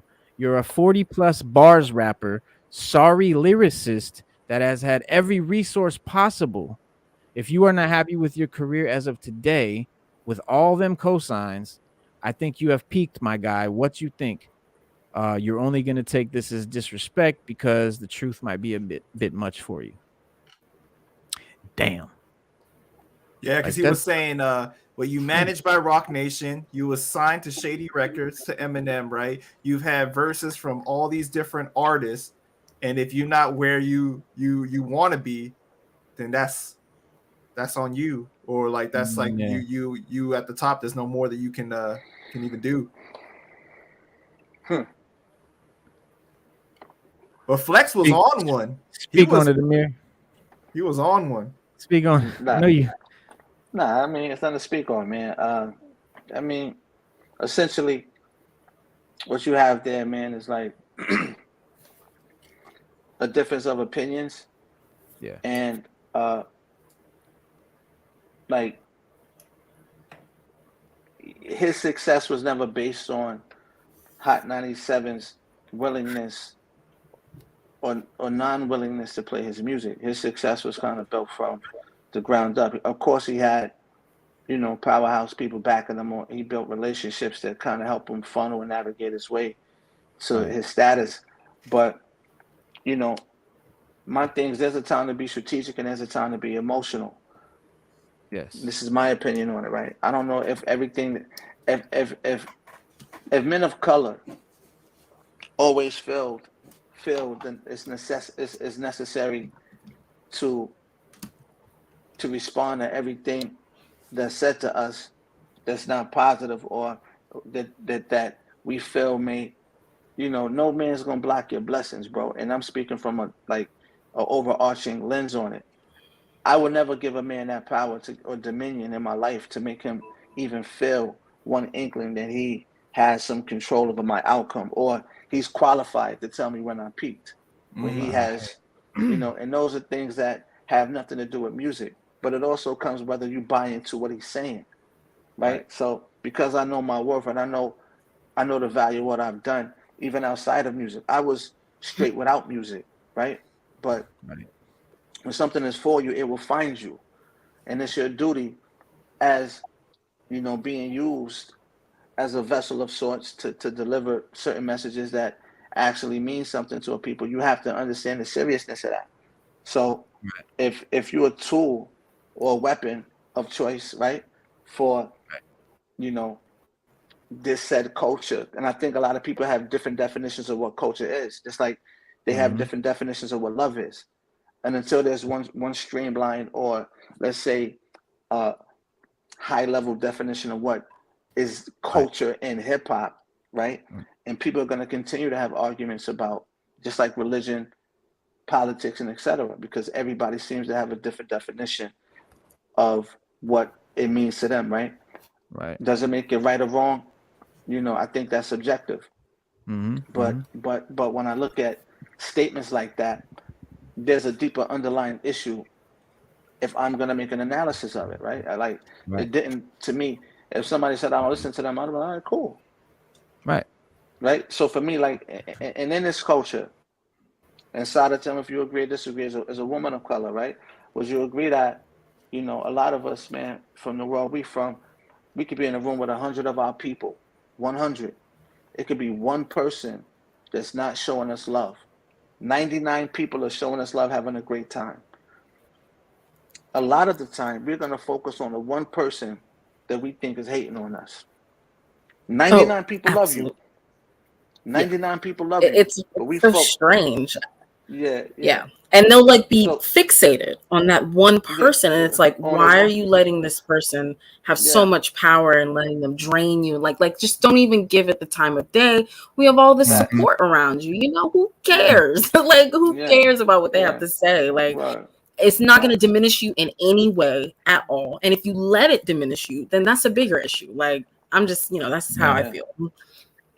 Yeah, and with that being said, even in addition to that, even to addition to what you're saying, Conway has tens of thousands of fans at this point.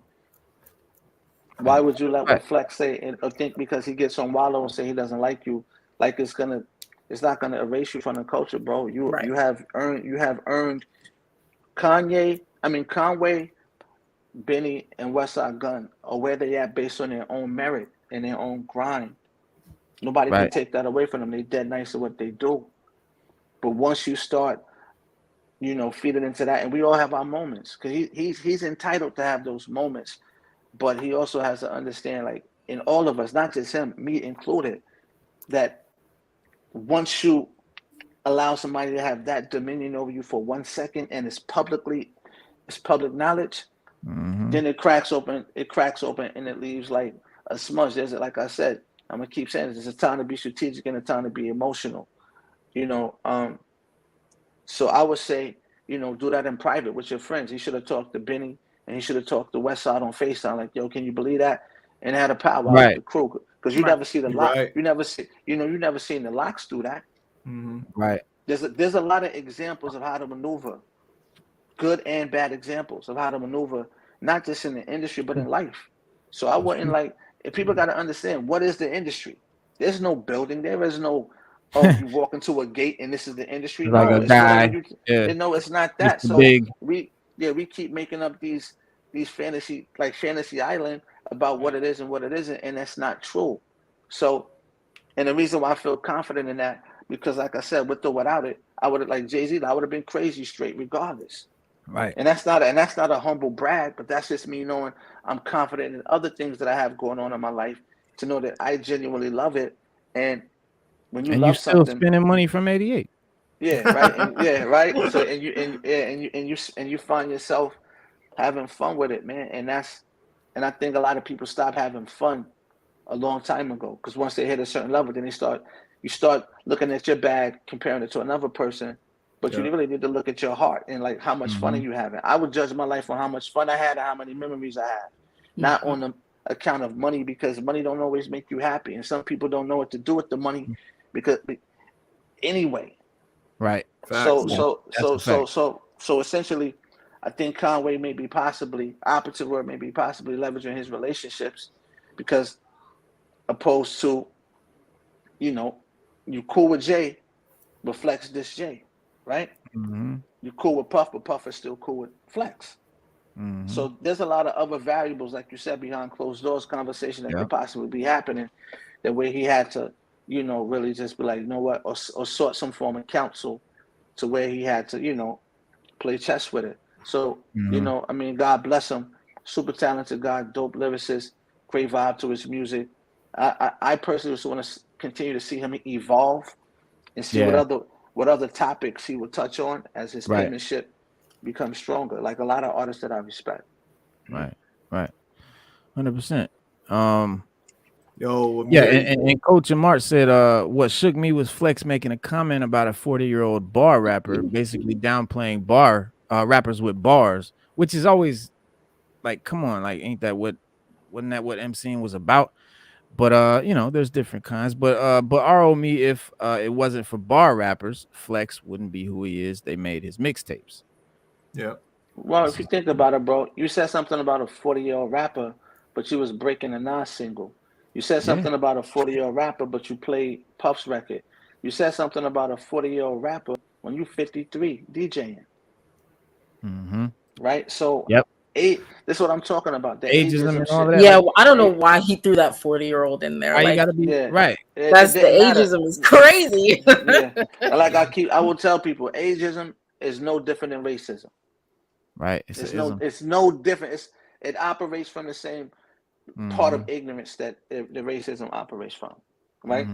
And hip hop is not a game of age. To me, and I'm not defending it whether I'm younger or older, right? There's some of these guys. I'm younger than a lot of them, but I'm older than other guys, right? But the thing about it is this is a game of wits. There's no physicality in this. Right. If I'm getting sharper and the brain is a muscle and I'm getting sharper as my years progress, why would I even entertain you? If I could smoke Flex in a game of chess, if my IQ is higher than you, I'm not arguing with you, bro. Because at that point, that's what this comes down. This is a game of wit, game of timing, a game of knowing how to gauge yourself emotionally. emotional IQ, and etc. Word. So, and even with it, people can look at it like chess or checkers, right? Hypothetically.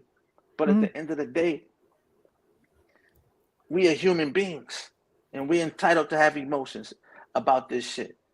But once you're not able, if it was a quote that said, if a person can't control their emotions, I know they can't control what they're saying anyway, but how can you trust a person who can't control their emotions? Right. And if you look at a said person's legacy, there were times in his career that he clearly couldn't control his emotions and he couldn't control what he was doing with himself. Yeah. Hitting on females and all of this. I'll let you say that. I'm just saying. That's what I'm just. It's just what I heard. Right? Yeah. So those are living examples of lack of control. Right? And countless other people that have done this that is not reported on. So, yeah, man, I don't feed into that because that's such a minute way of looking at something. Art is not linear. This is a very non-linear thing. We don't know what's going to happen tomorrow. So everybody coming up with these warped ideas of what is this, is that, and then it changes. Oh, it's this now. Nobody knows what's going to happen. 6 months from now, I could have the hottest record on the planet or not. Right. Yep. And you may look at this conversation like, damn, he said this on his show or not. So we don't know what's going to hit because if they knew, everybody would be repeating those steps. Yep. Yeah. Yep. And so Antoine said basically Griselda don't need radio. Shout out to Shady 45 and Hip Hop Nation for playing Griselda and other dope, hip hop music. But that's we had mentioned before, like artists nowadays really don't need the radio like that. Yep. It used to be a thing. You used to need the radio. You don't need the radio guy now.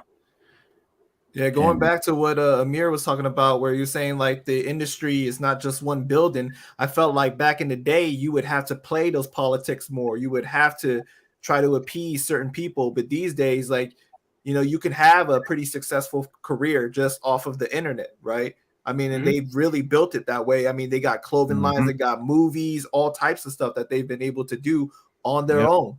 So like, I feel like fixating on just Flex being like, oh, you don't really mess with us, or you don't play my records or something, like you said, that would have been a better conversation behind doors versus like putting it out there on the internet. Because at the end of the day, I mean, radio, they gonna play like the most commercial records, and they don't really make those type of records in the first place. So why would you really expect them to play a Griselda record? Right. Yeah, they never played that. It's like my man said, Number One Suspect. We never really listened to this. One of my oldest friends, like knee high. We grew up, and we never listened to the radio like that. It was always about tapes, CDs, or whatever. But we never listened to the radio music because the radio never played the shit we liked. Yeah.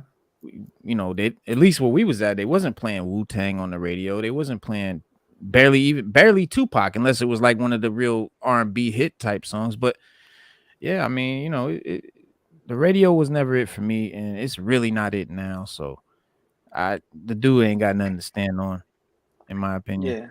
Yeah, man. And like I said, bro, they have the machine itself, bro. Like, and its original design was never to empower artists, right? So if you're an artist and you can see, like, I can go to technically, if we're going to be really realistic and have a real acute lens on what is happening, the tech companies run the music business. Facts. Facts. Apple, and I ain't talking about Spotify. I'm not even talking about the platforms. I'm talking about the builders of those said platforms. The tech companies that build those apps and shit. Yeah, they build out, because you have these labels running to them with their catalogs. And if you haven't looked over the last 2-3 years, people have sold their entire publishing. For a couple $1 million, right? So Wayne sold his publishing. Justin Timberlake, I think, was on. Yeah, he just sold it for a bunch. Right. Yeah. So it's a reason why these guys are doing that, right?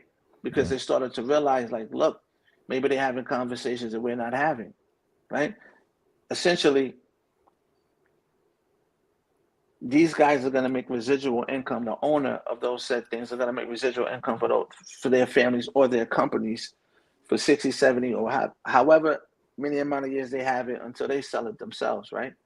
But if you look at it, bro, it's labels, radio stations. They, like I said, they're part of the ecosystem, but they're not as a major part of the ecosystem as they once were. If they were once 25, if they were once 25 to 50%, now they may be down to 15 or 10, right? 10, yeah. Maybe, right? And that's just a rough, about a number, because they got to go to Apple and Spotify. They have to run over to the tech companies and ask them to help their artists. Or can we get a splash page? And tech companies in return, they don't respect with the music because they're dealing with bigger issues, right? And technology itself, the things that thrive are the things that fix problems. Music is not fixing the problem in the world of technology. It's just something that helps power the popularity of a said app. It doesn't fix a problem. It never has. It makes you feel better, but it doesn't fix a problem that the world is currently like a real-time problem.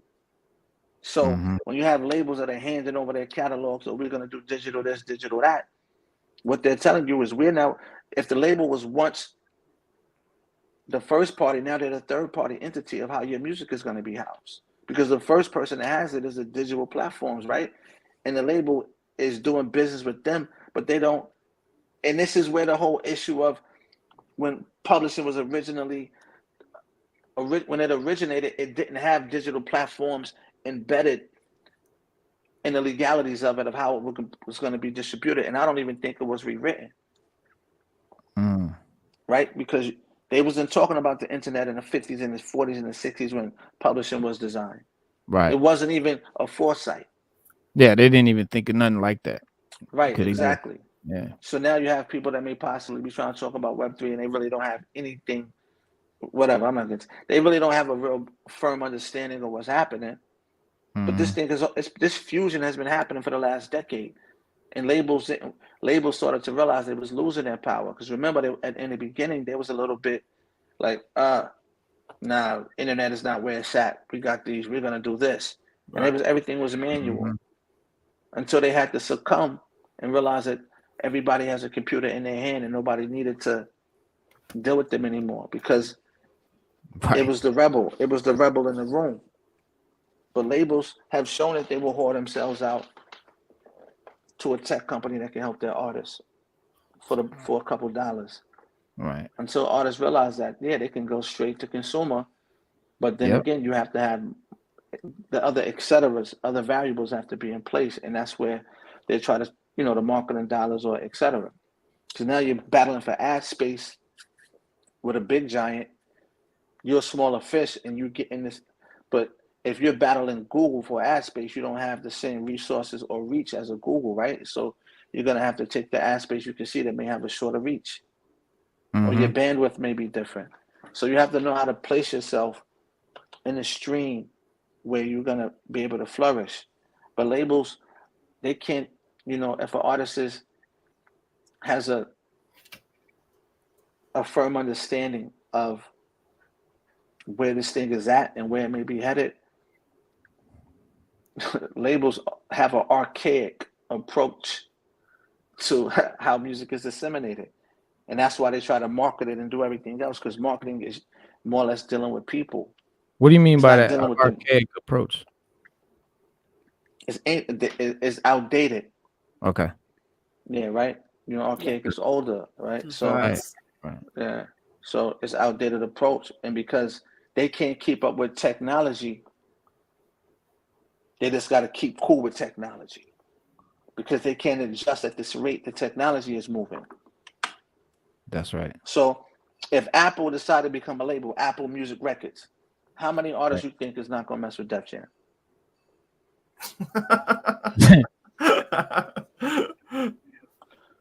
Right?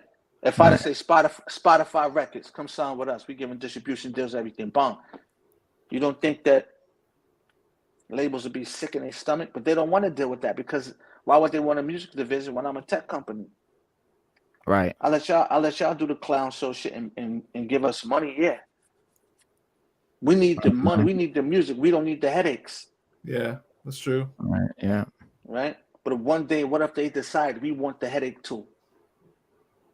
Yeah. Labels will be out of business. Yep.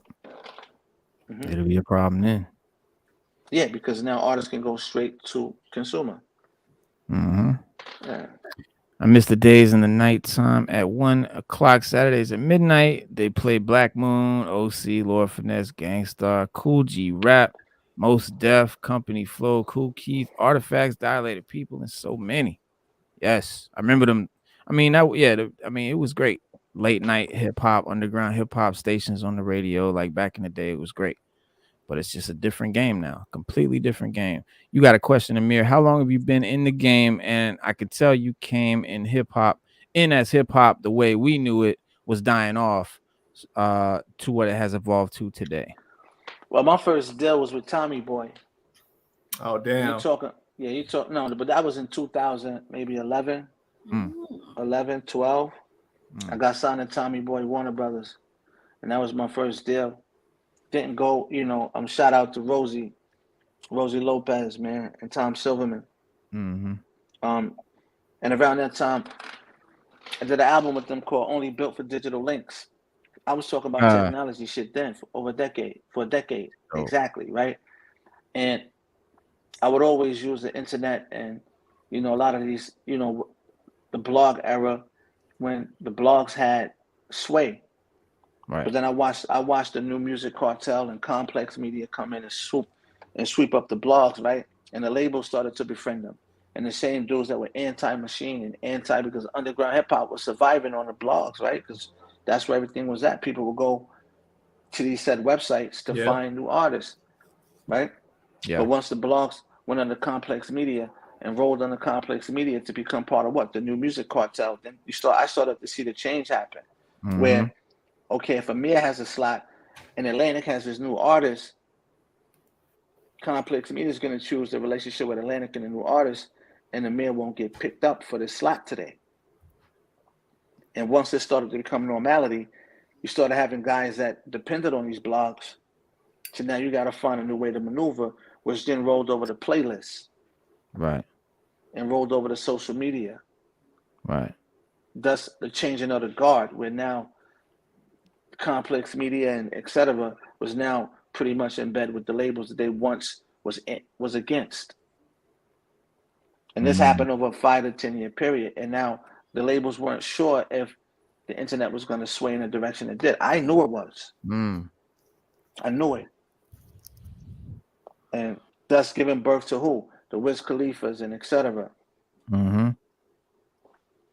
Yep. No, not Rosie. No, not Rosie Lopez. That's Rosie Perez or something. Yeah. I said Rosie Lopez. You told Rosie Perez. Rosie Perez. Yeah. But nah. Shout out Diamond. Man. But that's kind of like what I saw happening, and that's my first album over there. It was called Only Built for Digital Links, and because I had used the internet for so much shit, and yeah, I was around, but I wasn't. I was a kid primarily. You know what I'm saying? I didn't know nothing. We was playing on the internet, cracking jokes and shit. And I spun off of when Raekwon said Only Built for Cuba Links, I took it and said Only Built for Digital Links because I thought that's where the game was going. And maybe one day, like, when the Dope Boy Soul album is out and it's circulating and you guys are able to hear it, what Pete did for me on the album, because it's not a group, you know what I'm saying? He just produced the whole album, right? And but essentially, people will go back and look and like, oh shit, he had this record here. That's crazy. I didn't know, right? But I was under a different name. You know what I'm saying? So, right. To answer the question, so I'm a student, and I've been around these guys for a decade or something, but a decade plus, I would say. But I was really just a kid trying to learn, like a young guy, trying to learn how to get in. Like, you know what I'm saying? Yeah. Yeah, I can tell, man, because you're dropping a lot of gems right now. Nah, I'm a student, bro, of everything. I know, but the way that you carry yourself, the way that you talk about a lot of these topics, I can tell, like, you really know what you're talking about, though. Yeah, I try to, man. I just have a policy. I don't speak on nothing I'm not qualified to speak on. If you haven't learned that yet, I'll be like, hey, I can't talk about it, but this is my opinion on this, right? Yeah, that's dope. So, but like a if you look student, at you study yeah, your studies, and then because if you look at it, bro, most people that are in those positions, are they in those positions because they're qualified or because they have relationships? right. Right. Because they I have said it relations. before. I said it before in the interview. I said, yo, if it's a mountain, right, and I walk up the mountain step by step, panda, somebody takes a escalator and puts you at the top of the mountain. Yeah, you at the top of the mountain. You're looking down at me. But how sustainable is your career? Well, my legs are stronger because I actually walked up the mountain. Facts. Wow. Yeah. Yeah, you won't. You're there. You're at the top of the mountain, but my legs actually can sustain me when I get there. Right. Because you put in the hard work. Yeah. That's how I look at hip hop.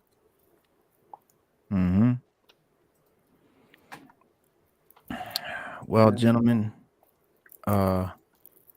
we are about at the 2-hour mark. Usually try to keep about 2 hours. We got about 10 minutes left. But it is hip hop and comics. That's the name of the show. So let's get a little 10 minutes worth of comics up in. I will say this to you, man. I will show y'all something, but it's already on the internet. What that Dope Boy Soul album cover was done by Damian Scott from DC. Yeah. DC Comics, yeah. I have a copy of it, but this is not for public consumption at this point. But this is what the album cover is gonna look like. Oh wow! Damn. Oh yeah, I saw it on Twitter. Yeah. That is fire, man. Yeah. So that is hella cool. And the music definitely matches the vibe. That looks I told Sarah, I don't know if you're in here, but a couple of people was asking me about my shirt. So they said, can you stand up? Yes, it's MHA. This is the League of Villains. Right there, League of Villains from My Hero Academia. Shirt. People wanted to see the shirt. There you go, Sarah. Sorry about that. I was trying to let everybody get their chance to talk. Yeah. But I will say I ain't gonna take him too much. Damian Scott did it, man, and I didn't know who he was, but I know when I got on the phone with this man, I'm talking crazy. Like and he like, oh really? He like, oh really? And I'm like, because I think he knew that I didn't know who he was. Right. He like, yeah, you talk to Damian about it. I'm like, Damian, all right, cool. I'm called Damian. I called Damian. Right. He's on the phone like, this motherfucker clearly don't know who I am, dude. Don't know who you are. Right. I felt like a jackass. I go Google him. I'm like, oh shit. I'm on the phone talking crazy to one of the. Always do your research.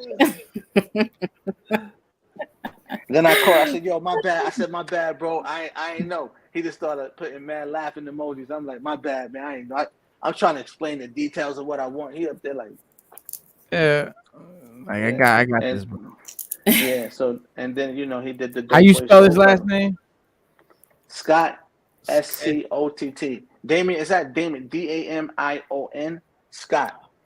He been working for DC Comics and Marvel Comics for years. He drew a lot of the Spider-Man, Batman. Damian, Damion, Scott. Oh, it's O-N. Okay, because my homeboy's name Damien.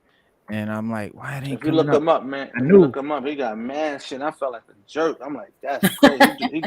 Spider-Man, Thor, Batman. I'm like, he drawing all this shit for the movies in a company. I'm talking to him. And he's a black dude. He's a black artist. Yeah, black dude from Brooklyn, from Jamaica. He moved to Brooklyn. I'm sitting there looking. I felt like a jerk. I'm called Pete.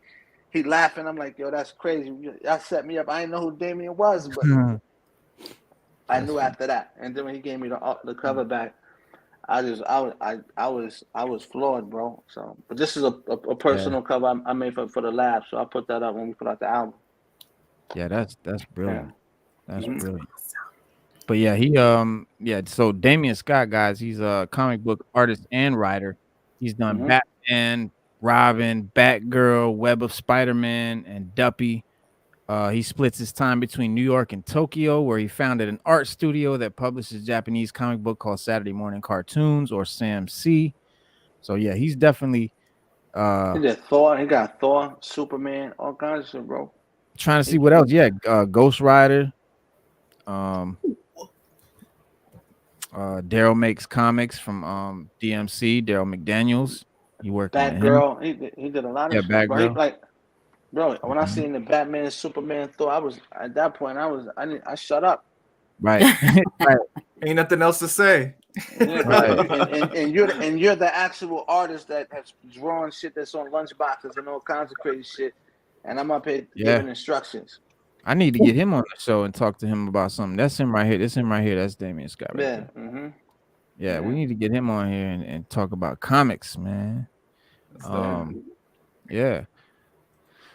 Well, right now in the comics world, it's my favorite joint is X-Men, Wolverine. That's what I rock with. So right now going on in Wolverine, just to bring people up to speed, give us a little bit of comicdom at the end here. Wolverine believes that the age of Krakoa won't last, and he's right. So if you guys are reading comics right now, you're reading X-Men at all, you know that Krakoa is the island that's where all the mutants live, and they have a sovereignty around the world, like with all the global nations of the world and everything, that they have their own government, their own.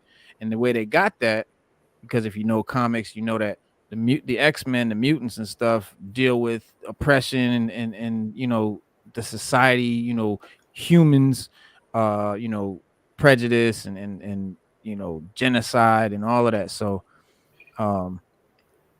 they for them to have this is very significant. For them to have a place of their own is very significant, that they you know, don't have to follow the laws of humans and all of this.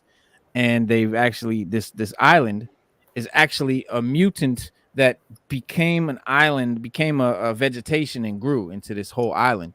And so they live there, and it grows these 3 flowers, which give them the ability to create these drugs for the world. One drug that cures all mental illness, one drug that I think it extends life, another drug like heals any back. I don't know. It's basically like miracle drugs that they can only produce. And so because they have these plants and these drugs, the rest of the world needs and wants so bad, they were able to leverage that into, you know, the UN giving them their own sovereign nation and all of that official shit that they, you know, that it's a lot of, you know, like African Americans.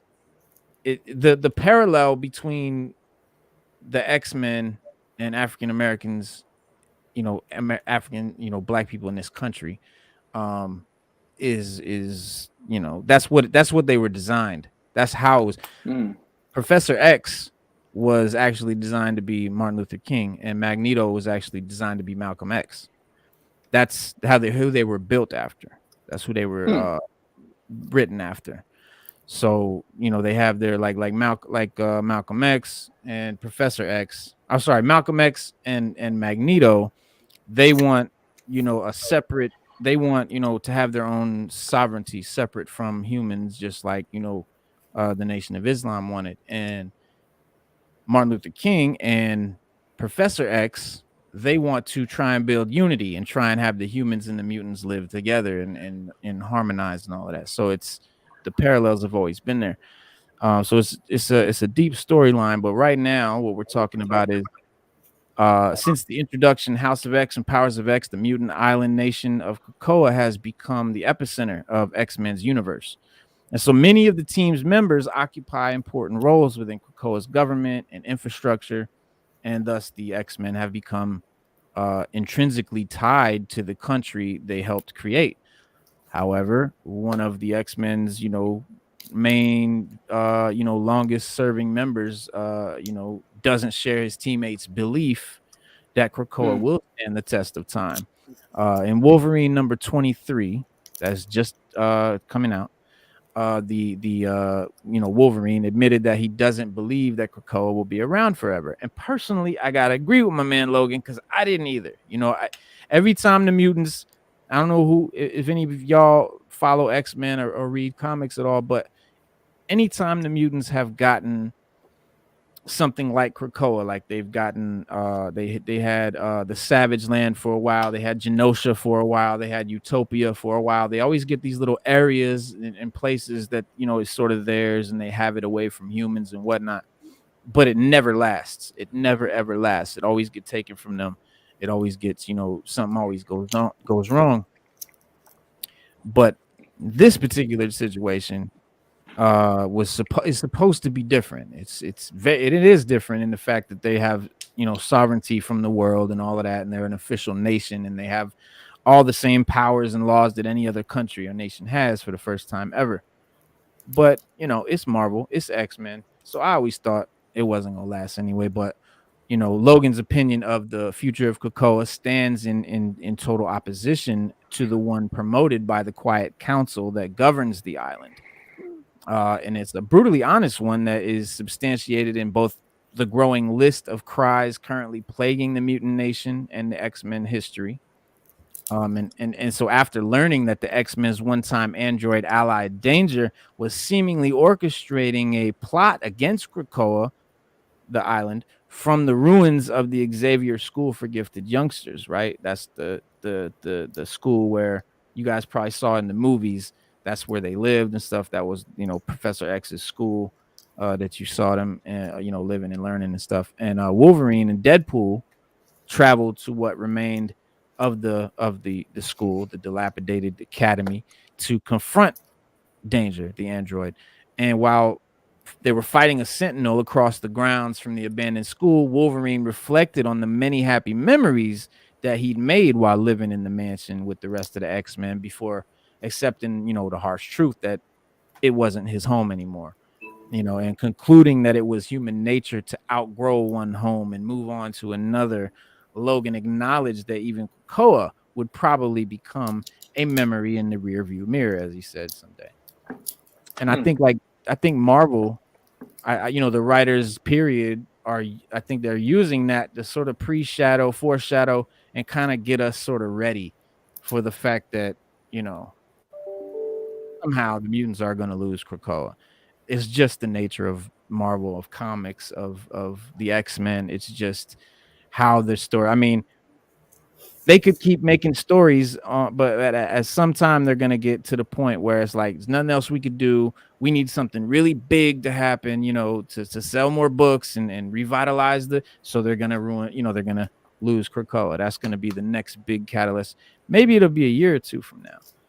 But you said that was Wolverine, right? Right. And it's funny that guy was talking about he drew the Wolverine, some of the covers for that. Damien, that's crazy. Oh yeah, that's dope. Hell yeah, hell yeah. But yeah, guys, that is so that's our little bit of comic news right now. But there is another little thing. I don't know how many of you are watching Ms. Marvel right now. Sada, did you ever? No, but I know what you're gonna talk about. Yeah, I know what you're gonna say too. Yeah. Y'all do? Yeah. What? Tell them what I'm gonna say. You're gonna talk about the introduction of mutants to the Marvel Cinematic Universe, right? Yeah. Well, I'm talking. No. Actually, I'm talking about. Well, yeah, sort of. Actually, I was gonna say what it was. I was gonna say is in the logo in the beginning of all the Marvel movies. You know how you see. It'll say the Marvel logo, and you'll see like clips and scenes from the movies intertwined. Well, they just added Kamala Khan to that. So they just added that her, was fast. Ms. Marvel. Did they do that for Love and Thunder, or like was it in that? Here's how fast it is. It was in Thor. Yeah, Thor Love and Thunder. Yeah. In the theater. That's how fast it was. So y'all know they just did this show, and already this new movie that we has been. Obviously they can make the title whenever they want, but yeah, that was in Thor Love and Thunder. So she's official. And yeah, they're talking about they made her a mutant, and she's a mutant. It's so strange. Which is so strange. She's supposed to be an Inhuman, but I'm glad that she's not, because I fucking hate the Inhumans. Love Black Bolt. I love Black Bolt though. I love the character of Black Bolt just as a character. I love his powers. I love the idea of him. I think he's got a dope costume. I like that character, but I hate the Inhumans as a whole, because they were actually written to replace the X-Men, which at the time the X-Men title was really sales were just dropped, and so they needed something, and so they came up with the Inhumans was supposed to be sort of the replacement, and it never matched up, it never stacked up. But why am I saying that? Oh, because Kamala Khan is now a mutant instead, which is interesting. That's a very interesting thing that they did, because in the MCU, we've never talked about a mutant. There's never been a mention of an X-Men or any of that in the new Marvel Cinematic Universe. Amir, do you watch any of the Marvel movies or anything? Absolutely. So yeah, so I don't think I missed one. My comic book game's not as strong as it used to be, but I definitely watched all of the movies. Yeah. Well, they never had mutants. They've not brought mutants in yet. Fox, all the X-Men movies and all of that was when they were owned by Fox. Fox had the rights to them at the time, because in the 90s, Marvel had pretty much started just selling off everything to try and save the company. And that's why Sony owns Spider-Man now. You know what I'm saying? Marvel don't own Spider-Man. Sony does. It's odd. That's why Fox owned the X-Men, and I think it's Paramount owns the Hulk. Yeah. Yes. Paramount owns the Hulk. They have a tight grip, and Sony has a tight grip. So. They do. Very tight. Very tight. But I like that they're both playing nice with the MCU. They're letting their characters be in the MCU movies, which is cool. I wish they would let them make a damn Hulk movie, though. Yeah, that's the thing. They can only play nice for so long and with so much. Like, Hulk can be in a movie, but it can't be a solo film. He's got to be with someone else, or it's got to be like an Avengers film. So that just kind of, you get the Hulk, but you sacrifice any sort of character. You sacrifice any sort of personal development, which just sucks in the long run. And that's why we are where we are now with him. And now we're going to have She-Hulk. It's like, whatever. But can't they buy the Hulk back? If Paramount's willing to sell. Yeah, they're not. It's like Sony's not giving up Spider-Man. That's true. They got to buy the whole company or something. Yeah, like that's pretty much what happened with Fox. I mean, they bought them out, and that's how they got those characters. Yeah, they didn't buy X-Men from Fox; they just bought Fox. Yeah. So, but yeah, that they're not buying Sony, they're not buying Paramount, they're not going to do that. But, it would be dope though if they would let them. It's not that they can't make a Hulk movie; it's that if Marvel wants to make a Hulk movie, Paramount gets final creative say so. Yeah. Over the script and all of that. And I guess Marvel just doesn't want. I think they should just still do it anyway and let them have the script. Maybe they'll like it. You know what I mean? What are they gonna do? They'll be like, no, dude. So I don't know. I just think it's maybe they don't want the hassle. I don't know, but maybe it's politics, paperwork. Who knows? But X-Men, Kamala Khan becoming a mutant. That's an interesting turn of events. So many times we thought we finally got the introduction to the mutants in the MCU. And or had theories of how they were going to be introduced and who was going to be the first characters and all these things. And I think I think now that's our answer. I mean, I don't know. Marvel loves a good bait and switch. Well, the MCU loves a great bait and switch, and they said it's a mutation. So I'm gonna just take it as it's a mutation and not that she could be a mutant or whatever, because I know they've done it in the past. X-Men and I love them, so I just don't want to get my hopes up for the only piece of leverage the MCU has right now. That's why they keep doing the will they won't they with the X-Men only, and it's like and Fantastic Four. It's like but I mean, I'm kind of excited. I'm just cautiously optimistic. So. Right. I expect a lot of news this upcoming weekend after San Diego Comic-Con, so we'll see. We'll see. See what happens. That's gonna be a big weekend. I'm thinking about getting out of town because it's gonna be packed up in this motherfucker, man. Everybody's gonna be everywhere, man. I'm like, that's right where you live at? Yeah. Oh wow. Ooh. Shit, if I were you, I'd be up in there. I'd be getting a room and a fucking press pass, and I'll be out there interviewing kids. The room is gonna be like, oh my man, the rooms are expensive. It's crazy. Oh yeah, bro. Yes. Get it. I think it was like $600 a night or some shit. But I worked at the hotel right next to the convention center, and I used to look at all the prices when they would come into town, bro. It's like a couple nights, $6,000. You know what I mean? Like, yeah. It's serious. I'd be looking at that, and I'd be like, I'd rather go to Hawaii. You know what I mean? For San Diego Comic-Con, it's not. It's crazy. No, they spend that money on their cosplay, like alone. So.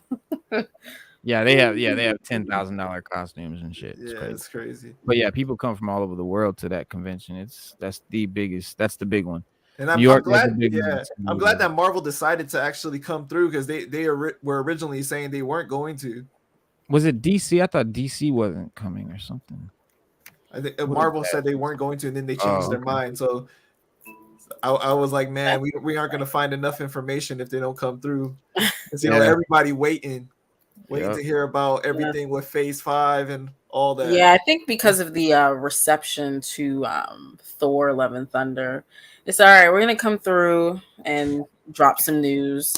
Maybe it'll help with the reception to Thor: Love and Thunder. It's funny because Taika Waititi is on Twitter talking about Thor. He's like, it's the #1 movie in the world, and for the 17 people that didn't like it, I'm sorry, but everyone in the comments is like, 17 people, bro. I don't know anyone that liked it. Like, I know somebody did. You're in denial, bro. Like, I haven't seen it, but overall perception not good.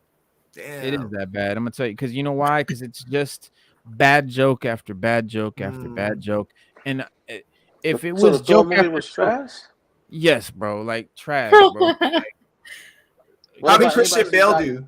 Christian Bale killed the role. Like, I feel so bad for him, bro, because he fucking murdered that role, bro. He was so I would expect good. nothing less, because he's just a phenomenal actor, bro. Like, he's and I feel bad for him because the rest of the movie is a fucking joke, and he's in there being serious, doing what he's supposed to be doing, playing the role, and he's all serious. There's even the first scene with him is ruined because the guy that he's talking with is a fucking slapstick character.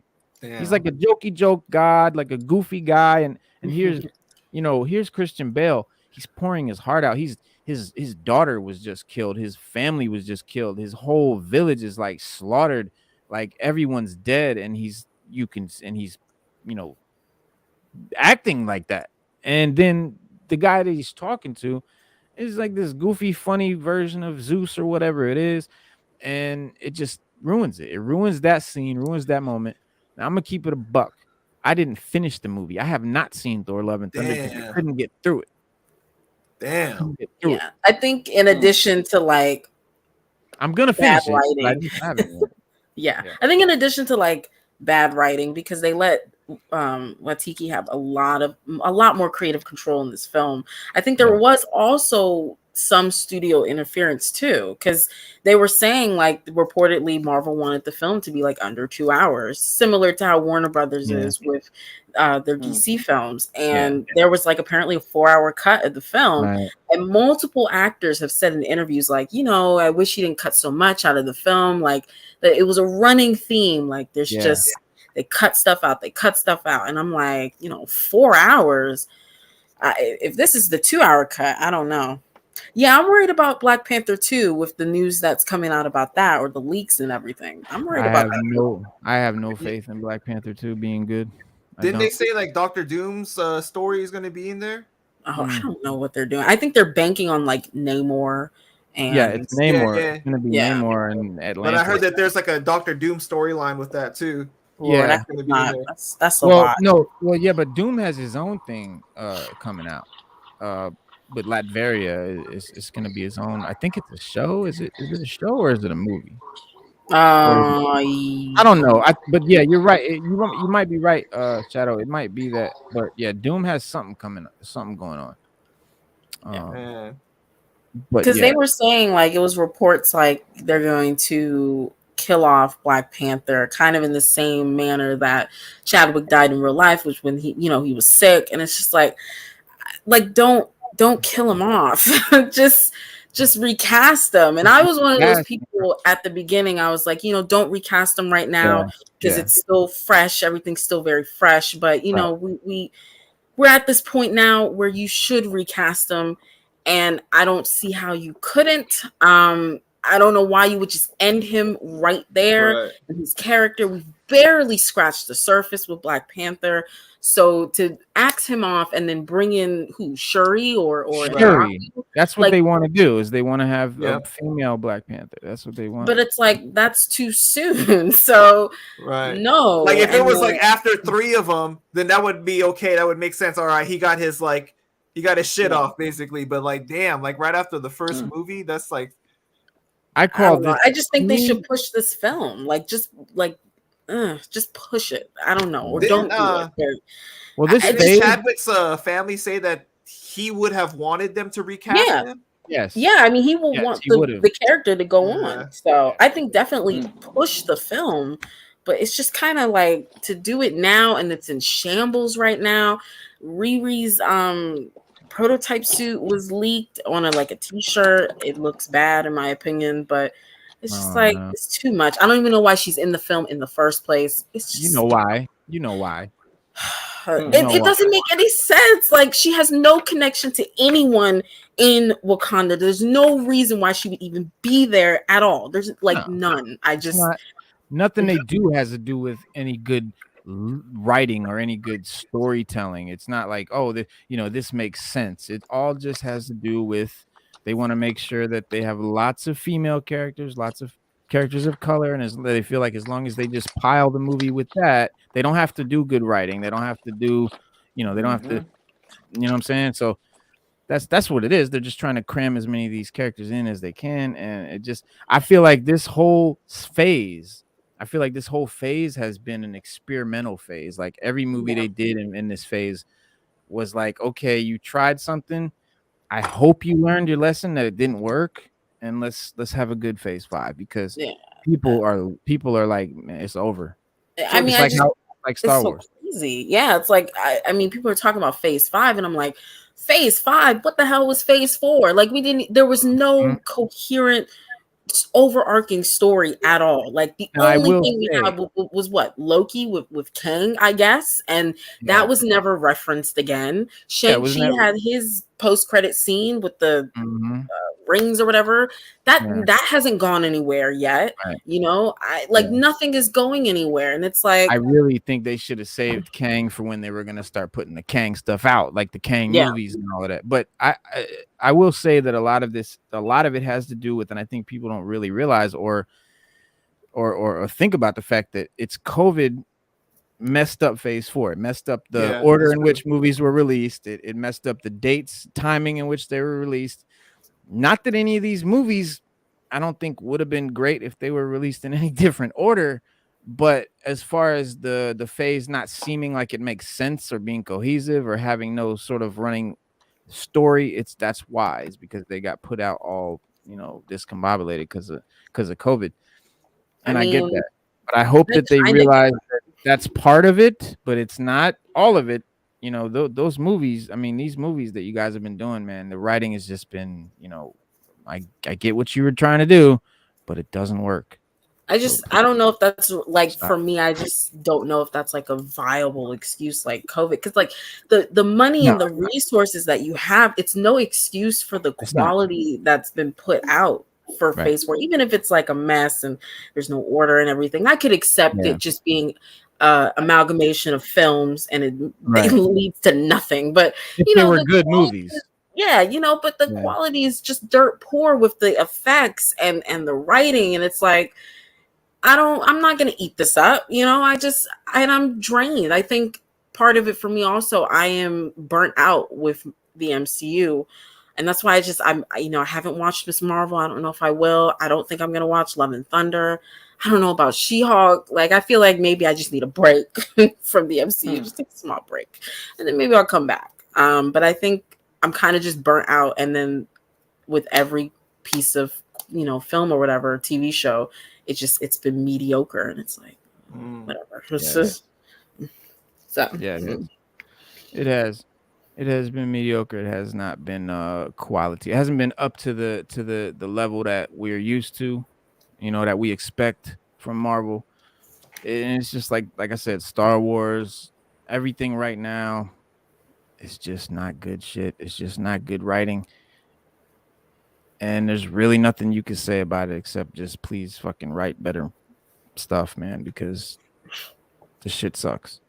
It does. And a lot of people are just fed up. Like a lot of people are just done. Like not even gonna be fans no more. I don't feel that way. Personally, I don't feel that way. I still know that Marvel has it in them to give us some good stuff. I am just so fucking glad that they didn't do the X-Men movie during this time. Yeah. I hope that we get X-Men. I hope it doesn't happen for like 3 more years when they finally weed all this shit out and get back to, what they're doing and figure out a real formula that works and stop trying to recreate Guardians of the Galaxy 50 times. Every comic book movie does not have to be a comedy. Is every comic a comedy? Nope. No. Are there jokes in every comic? Fuck no. Not at all. A lot of comics are just serious, very serious. And the Marvel movies up until Guardians were pretty serious to an extent. I mean, for what they were, and they had a funny line in here or there, but Guardians came out and it was pretty much a comedy, but it was fucking brilliant. And it's probably my favorite MCU movie. And it was a huge success. It was a runaway. It was like a big sleeper. It was like an unknown team, an unknown comic book. They had they didn't know it was going to blow up like it did. And it did. And it was huge. And so they tried to reuse that formula, that cookie cutter, and they just kept trying to redo it. And it doesn't work, man. It doesn't work. You can't put every movie like that. And Taika Waititi, it was just too much Waititi in this movie. It was just way too much Taika Waititi in this movie. If you guys saw Love and Thunder, Ragnarok, which was dope. I liked Ragnarok. If you took all the Taika Waititi stuff in Ragnarok, the funniness, the jokes, and all of that, and you just made a movie of just that's Thor: Love and Thunder. It's just bad jokes back to back to back, just silly, funny, core, and then you've got Gore the God Butcher, Christian Bale, this very serious thing that doesn't fit in this goofy, wacky slapstick movie. And I feel bad for Christian Bale, man, because he really put the effort in. He really did great. And I think that this would have been his, big moment, his big MCU moment, and it would have been great. But he got thrown into a trash movie, man. It sucks. Do you think they can fix it with releasing like the longer version on Disney Plus? No, I don't think so. I think it's going to be a longer version of this shit. I think it's going to be more. That's terrible. Now, could a skilled editor maybe re-edit it and maybe try to take out some of the jokes and make them more? Probably will this, but I don't think anyone's gonna do that. You said that a bunch of the actors were like, "Oh, I wish they didn't cut so much, right? I wish they didn't cut this part, cut that part." Yeah, Christian Bale. Christian Bale was right. Somewhat. Maybe because they were saying like whole characters and scenes were cut out of the film. Like people did their scenes and then they didn't make it in the film. It's so crazy. Why did they try to shorten the movie? Generally Marvel movies are pretty long, aren't they? Well, actually, the shorter a film is, so if it's like less than 2 hours, that means there are more butts in the seats. Because that means theaters can play them more time. They can play it more frequently. Yeah. So, that's why they don't typically release like 4-hour cuts in the theaters or whatever. So, that's exactly why they can do more showings a day. If anybody ever wondered why are movies 2 hours, that's why. Yeah, that's why. That's exactly why. Because they can do more showings a day. But Christian Bale was outstanding, and more Christian Bale scenes, or maybe there was scenes that would have more separated the Bale from the jokes and made it a little bit make more sense. That it's possible, because with the Snyder cut, whole different fucking movie. I did not like I didn't like the original cut. When I saw the 4-hour cut, watched the whole thing, one sitting, 4 hours. Didn't even feel like a 4-hour movie. I loved it. It was great. But they reshot a whole bunch of stuff though. Yeah, didn't they? that film was not a product of Snyder. That was a product of WB and Joss Whedon. Right. Frankensteining a movie together. And then they spent like millions reshooting it though. Yeah, right? To make the 4-hour cut. They changed CGI. Like, yeah, they added some scenes, but no, it was his original cut, but they changed like the whole costume of what's his name, Steppenwolf. Like Steppenwolf looked all different. Yeah, that was not his movie. No, Joss Whedon came in. He made he turned up the saturation. He turned up the humor, make it more Avengers-esque. Didn't work. Because I mean, honestly, it felt like a sabotage. In my opinion, I felt like they sabotaged Snyder because he had to step away because of a personal thing with his daughter passing away. And so WB was like, well, whatever, let's bring in Joss Whedon. So, I mean, literally, Cyborg's entire arc was cut out of the film. Like, you wouldn't even think he was the heart of the film. They cut out a lot of the POC characters that were featured in the film. They didn't have as much prominent roles in Joss Whedon's thing. It was just like a whole mess, which is why people were campaigning so hard to see Snyder's cut and everything. Right. It was just crazy. Yo, Amir, I haven't heard nothing from you. Are you you have any taking notes? That's what's up. That's how you learn. I love taking notes. I do. That's how you learn. I was not the best note taker. I love taking notes. That was my thing. Well, I'm definitely about to. I gotta tap out, gentlemen, because I definitely gotta go. Yep. Get back. We about to wrap it up. Yo, Mir, before you take off, bro. Me and Coach Amart and my other homie, we do lives on Wednesday. I was wondering if you wanted to come through, man, because you got a lot of knowledge and great things to say. We would love to interview you and introduce you to our platform, man. Well, sure. Let me know. I'll be ready. All right. I started following you on IG. I'll shoot you a message, bro. All right. So let me know the time and I'll be there. Thank y'all for having me today. Thank you so much, man. Yeah, thank you for coming on, bro. I appreciate you coming on, especially short notice and all of that. But I'd love to have you back on again, man. Absolutely. Perfect timing, bro. Y'all take care. Oh yeah. Right. Peace. All right. I got a peace out too, guys. But yeah, we got to wrap it up. Me have on. Thank you for having me on, and man, it's always a pleasure, bro. Absolutely. Sada. Anytime, man. Yes. Yo, so Grab's not coming through? Oh, I guess not. I mean, shoot. Yeah, I guess not. Did you? All right. Well, is he? Can you reach him right now? Let me see.